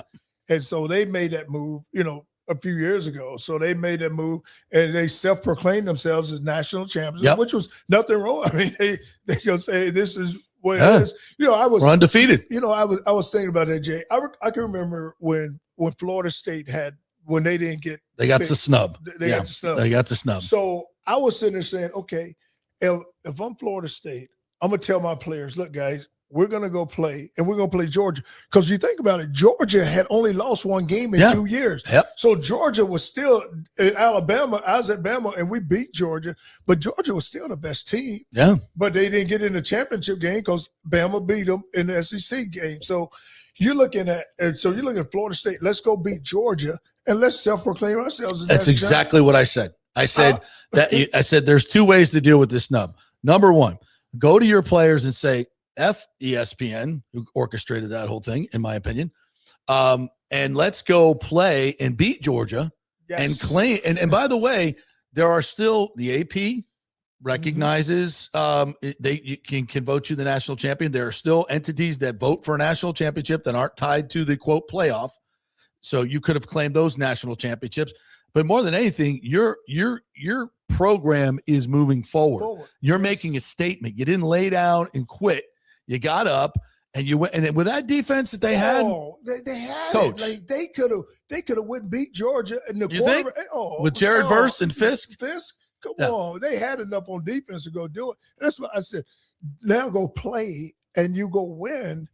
Now you can say we're the best team in the country. Yep. Because Georgia had lost one game in 2 years, so they were clearly the team. I couldn't agree more. And the bottom line is Norvell couldn't either get the players to play. And I said, well, why don't you pay them to play? Go play. Listen, like go to Jared Verse and say, hey, man, I'll give you $150,000 to play in the Orange Bowl. That's it.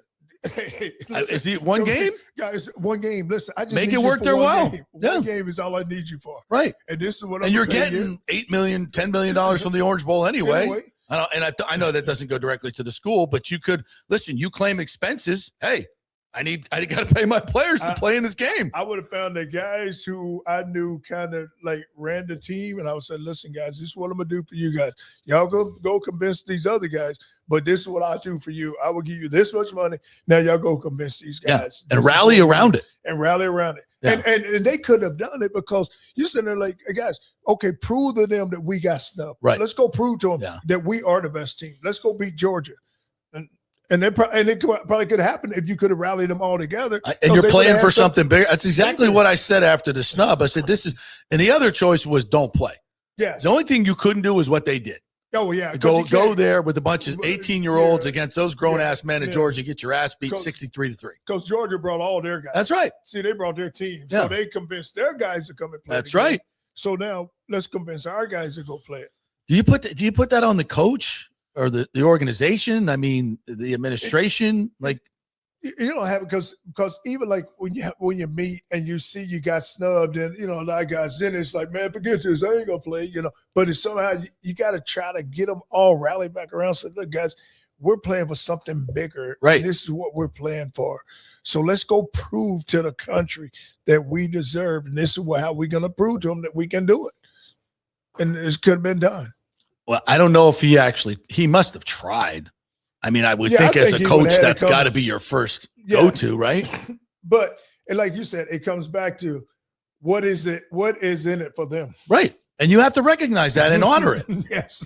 Now, if the administration, if he went to the administration and said, "Hey, give me $3 million in a pot that I can distribute to my players, especially the big players, and we can convince them to play," and if they said no, well, then it's on the administration. Yes. Yeah. And if they said yes, and he just couldn't get them to me, I don't think it was ever even thought of. I don't know.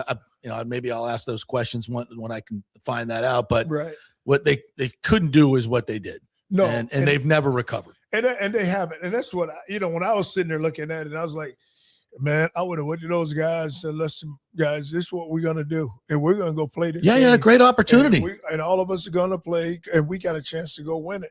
Because they had a chance.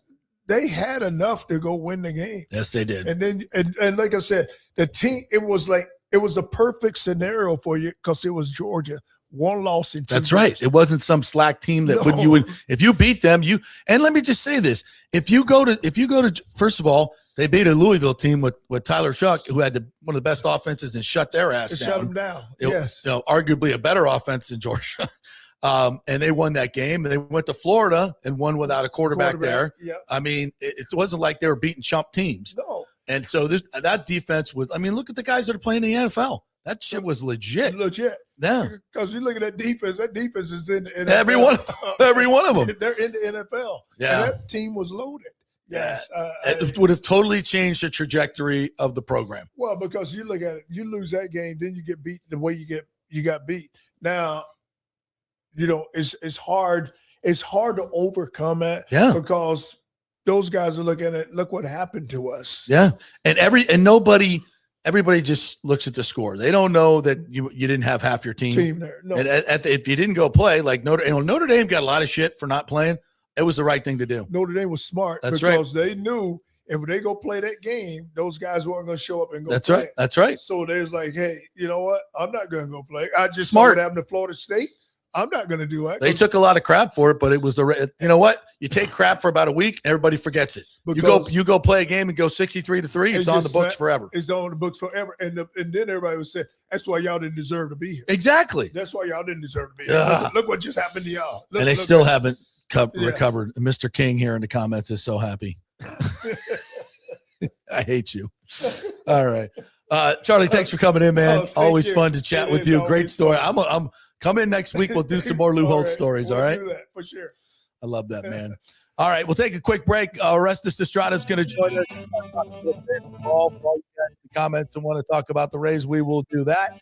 And more. We are brought to you by the great folks at Third Generation Plumbing and AC. If you're looking for a new unit, you need a new unit, then you got to call Third Generation Plumbing because they do AC as well. Along with American Standard Heating and Cooling, they are the dynamic duo to take care of your HVAC needs. And by the way, if you're looking for a job and you're air conditioning or plumbing tech, They are looking for great folks like you. They pay great. It's a good family company. Get benefits, holidays, all that good stuff. Go to thirdgenerationplumbing.com and get your resume in now. Back in 3. Italiano Insurance would like to congratulate the Bucs on their 50th anniversary season. And you know what? We've been here for every season and then some, over 60 years in business. We've seen some smart coaches with great game plans, but if you don't have flood insurance or business insurance, that's a terrible game plan. That could ruin you financially. You don't want to take that L. So call 813-877-7799 and let their friendly agents quarterback your insurance and save you big money. Italiano also sponsors our FSU report every week, so go Noles. 813-877-7799 or go to italianoinsurance.com. Experience the art of driving at Genesis of Tampa, where luxury meets innovation and every detail is crafted for you.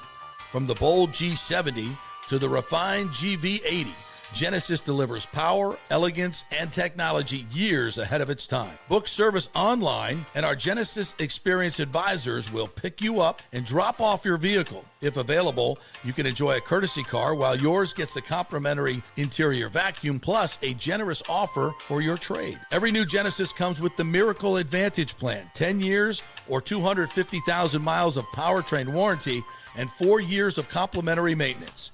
Visit us at 801 East Bears Avenue or online at genesisoftampa.com. Genesis of Tampa, luxury redefined. Sports fans, it's time to gear up. Head to fanstreamsports.com and check out our brand new merchandise store. We're talking bold t-shirts, 3/4 zips, hoodies, hats, mugs, and more. Everything you need to rep your favorite shows and your favorite crew. Whether you're rolling with the JP Peterson Show in Tampa Bay, From the Rough in Dallas, the Timm May Show featuring Clay Hall, or the Jeff Thidoff Show in Ohio, or any of our Fanstream Sports original programming, we've got the perfect look for game day and every day. So don't wait. fanstreamsports.com. Click merch and grab your gear now. Wear the stream, live the stream, fanstreamsports.com. Hey, kick off the new year by impressing her with a real diamond, a natural diamond, from Golden Diamond Source. Don't start with a fake diamond, guys. That's a really, really bad idea. And if you're ready to pop the question, find the perfect engagement ring at the Golden Diamond Source, just like I did, just like Nick did. It is the best selection, the best staff, the best everything. And discover the new Emily collection by Emily Johnson Weintraub, a sleek and modern jewelry line that makes everyday gifts absolutely extraordinary. And by the way, gold prices have never been higher, so turn that old unused gold into cash or a stunning new piece. Just take it on down to the Golden Diamond Source and trade it in. Lots to get done at the Golden Diamond Source this new year. Start with an engagement ring from the greatest, the Golden Diamond Source. 3800 Alberton Road, always online at the Golden Diamond Source. It's the love you give only at Golden Diamond Source. JP here for Riveters, our new official sports bar and grill of the JP Peterson Show. And just like our show, no BS, no corporate chain feel, just amazing, authentic folks serving great comfort food in a casual atmosphere at unheard of prices. Riveters is located just south of Raymond James and Steinbrenner Field on Dale Mabry, walking distance to the park, so free parking, great place for pregame and postgame. Let's talk about fresh food. Nothing is frozen. Burgers, wings, prime rib, roasted fresh daily, never frozen. That makes a huge difference. The mahi, the salmon, also super fresh. All our sauces are original recipes made in-house. Our Warhawk chili and fully loaded potato soup is made fresh in-house. It's the best food anywhere, served by people who actually care. Riveters on Dale Mabry, just north of 275, just south of where the Bucs and Rays play. We'll see you there. Hey folks, Rays baseball and the summer heat will be here before you know it. So don't let your AC unit strike out and cost you hundreds or thousands for an emergency repair.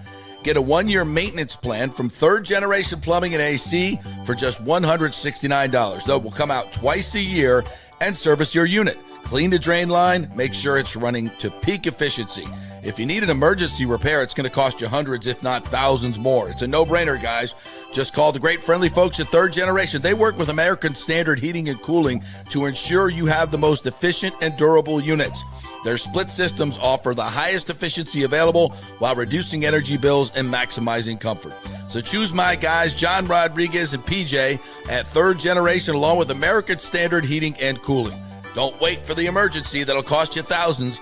Call Third Generation Plumbing and American Standard.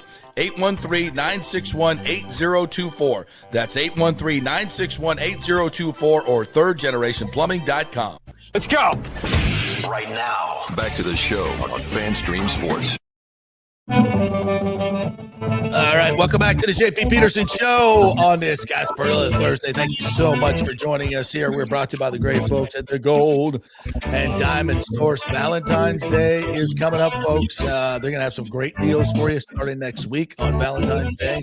So be prepared for that or go shop early right now. You can get on over there. They got some great specials going on. And if you're looking for an engagement ring, always the place to go. There's no other place to go, obviously. And you want to get a real diamond, not a fake diamond, and the Golden Diamond Source has the best selection, the best prices, the best staff that won't try to make you buy something that you don't. No pressure there, just trying to make you part of the family, as they do there. Once you shop there, you become part of the Golden Diamond Source family, and you'll see why when you go in and shop there.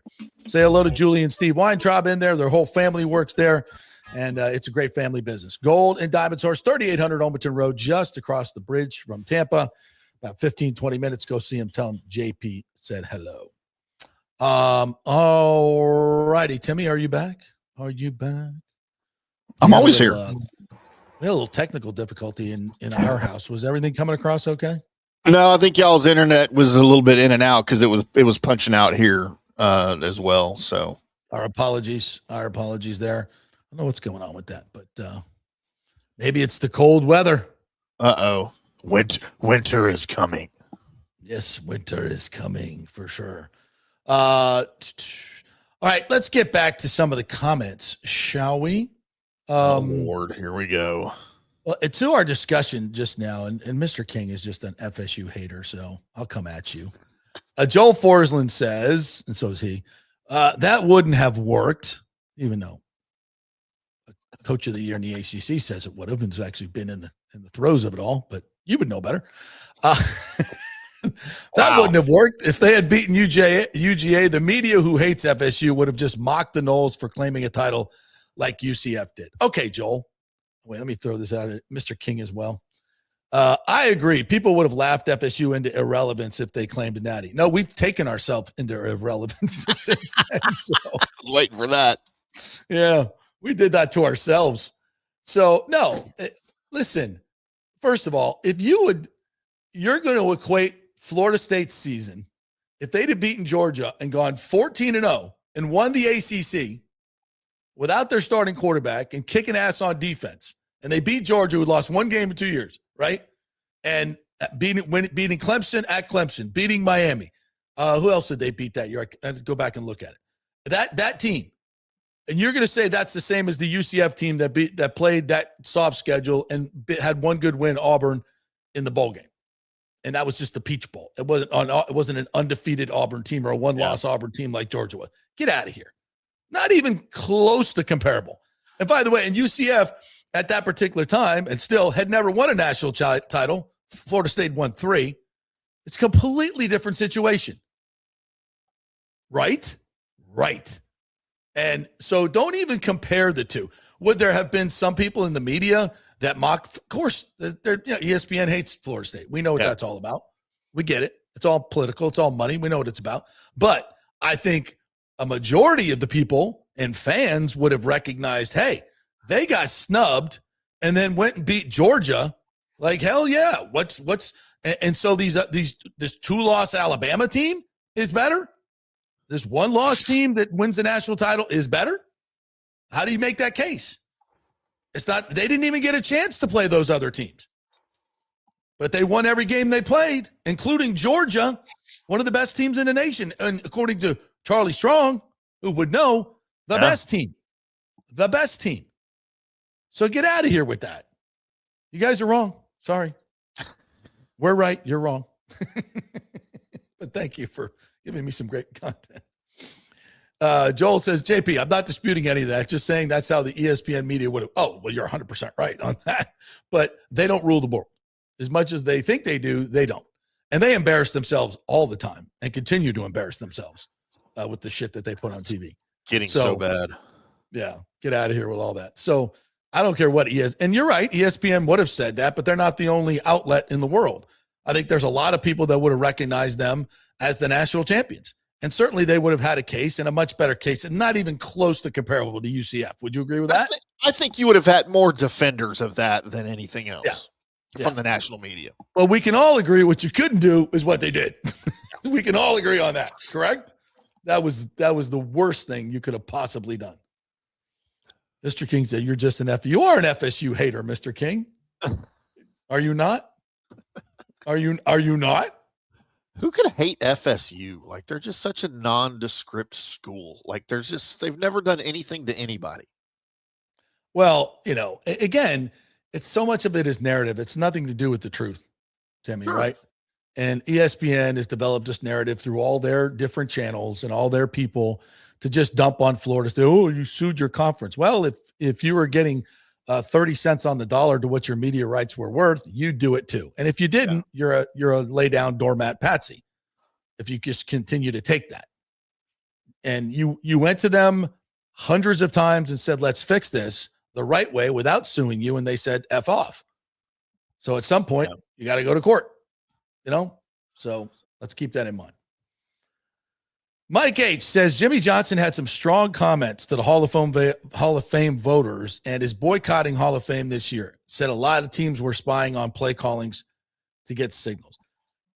Did he say a lot of teams were sending camera crews to other teams' practices to steal signals during the Super Bowl? Because that's what the Patriots did.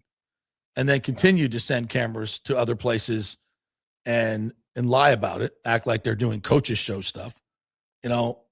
I don't think other teams were doing that, Timmy. Do you? I think everybody's like sending scouts and trying to get signals. Yes, but that wasn't illegal. But not using to that electronic, extent, right? Yeah. They said, "Well, all the games are on TV." Yes, they're on TV, but they're not zoomed in on the coach who's giving the signals. That's why you send a camera crew, because you can't get that specific stuff on TV. Right. You can't get it close enough and detailed enough.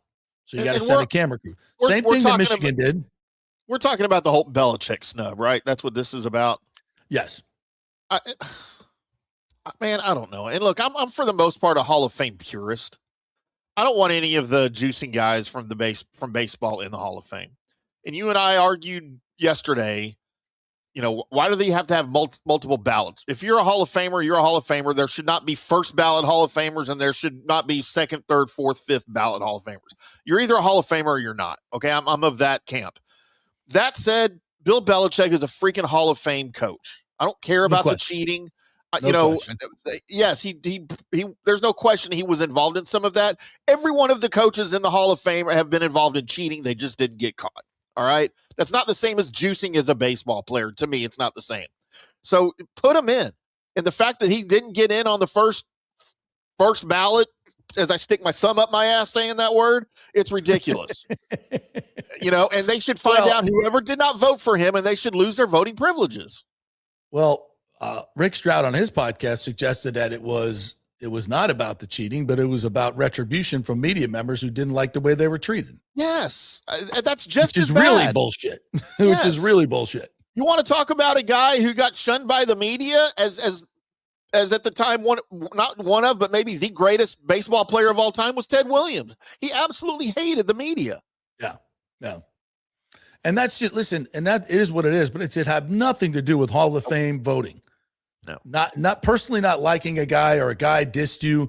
Listen, Warren Sapp dissed me plenty of times. I've said gazillions of times I don't think he's a very good human, and many would agree with me.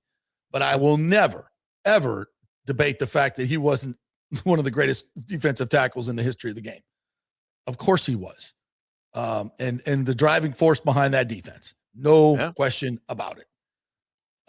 But if I had a Hall of Fame vote, he's in.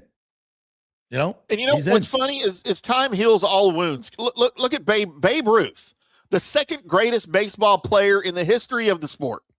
When he was alive, he was not a great dude, right? No. He was a womanizer. He was coming to work drunk all the time, and they called him out for it. Well, we're not professional baseball players. And you know what? It was talked about at the time. Did it keep him from getting in the first Hall of Fame? No. And you know what? We don't ever talk about that about him anymore unless it's in a freaking autobiography or a biography or a movie or something, right? We just say Babe Ruth. Some people say the greatest. I say the second greatest baseball player of all time. We don't talk about that anymore. In 50 years, no one's going to talk about Bill Belichick cheating in his camera crews. They're going to say and he won't have the most wins, the second most wins in the history of coaching in the NFL, right? Because he ain't catching Shula, because he ain't coming back. I agree. Thomas A. Casper says Charlie Miranda is so old he pirated with Jose Gaspar.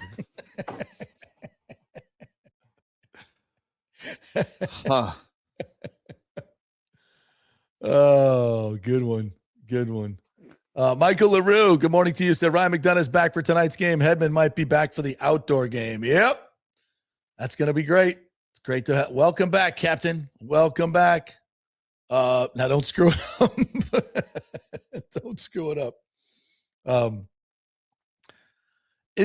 They all went in twice. Gruden and Brady eras. They won Super Bowls both times. Yeah. Hey, by the way,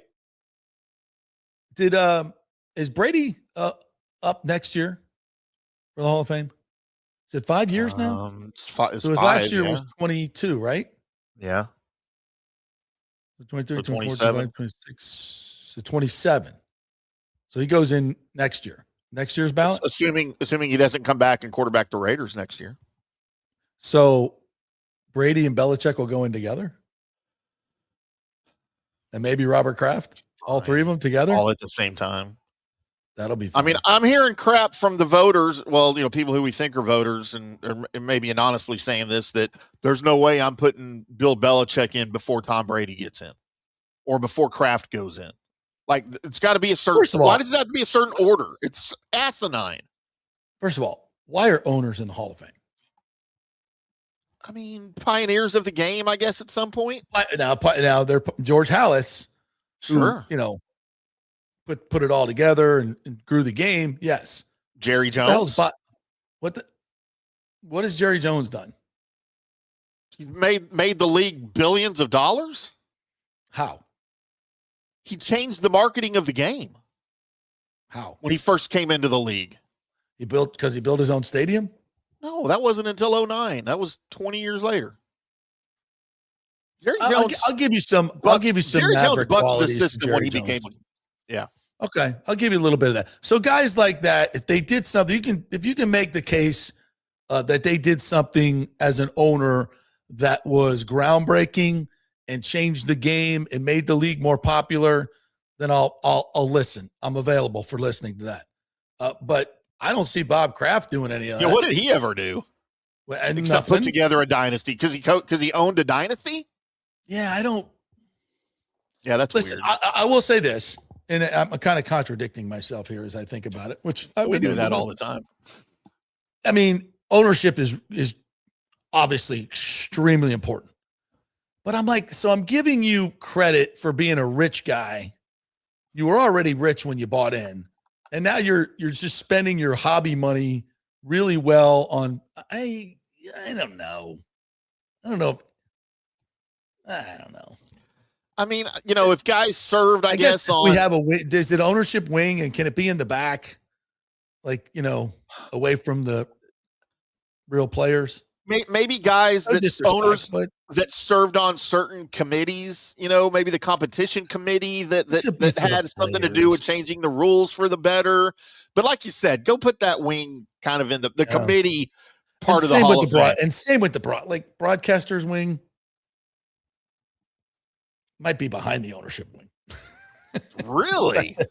Oh, that's and both. And by the way, both by the bathroom. They're both on one side of the bathroom entry. Well, I would put the owners closer than the broadcasters. I might even put the media in the bathroom. Shouldn't broadcasters have their own Hall of Fame somewhere? Does it have to be in the Pro Football Hall of Fame? Yes, exactly. It doesn't have to be, right? Because most football broadcasters are also broadcasting other sports. True. So there should be a sports broadcasting Hall of Fame. You can put producers in there. You can put technical directors in there. And I think there is. And there's guys that are worthy of that. Great live stream podcast host. Yes. Yeah. I mean, We don't even have to wait till we retire. Rick's got a line of the day. Of course, I was just about ready to do that. Where is it? Bob Kraft in the Massage Parlor Hall of Fame. Yes, the Rub and Tug Hall of Fame. I think he's in there. I'd probably be in that too. I'm not gonna lie. That's awesome. Joel says Brady's eligible in 28. All right. Like, was it the first retirement or the second retirement? Was it the fake retirement or the real retirement? Mr. King says Culver House does a lot of groundbreaking things. Why isn't he in? He could be in the Racist Hall of Fame. We could put him in the KKK Hall of Fame. Do they have that? Or Hall of Shame? Should we have that? Yeah, he'd be in first ballot Hall of Shamer for Culver House. Yeah, baby. Yeah, Bob did like the happy endings, no question. I mean, doesn't everyone though? Come on, just because he got caught. Yeah. Come on. Bucs Basement has a super chat. Thank you, partner. 199. Do you think Light's on the hot seat as well? No. I think the Glazers adore him and love him, and I think he's done a great job. Not perfect, but done a good job. Here we go, Mr. King. Thank you very much for the $5 super chat. JP, outside of 2020, 2021, when have the Bucs demonstrated they are willing to be big spenders? A decade plus of losing says otherwise. That's the outlier. They did. They went super cheap during the Raheem era because they were buying Man United and needed the money for that. I would say when they recovered from that, starting in 2017, 2018, in those areas, I think when they recovered from buying Man United, they started spending. They spent to the cap every year and over the cap. They spent on coaches. So are you saying since the Super Bowl, they haven't really spent? I mean, I think here's the thing. If you're spending money on re-signing your own players, you're still spending money.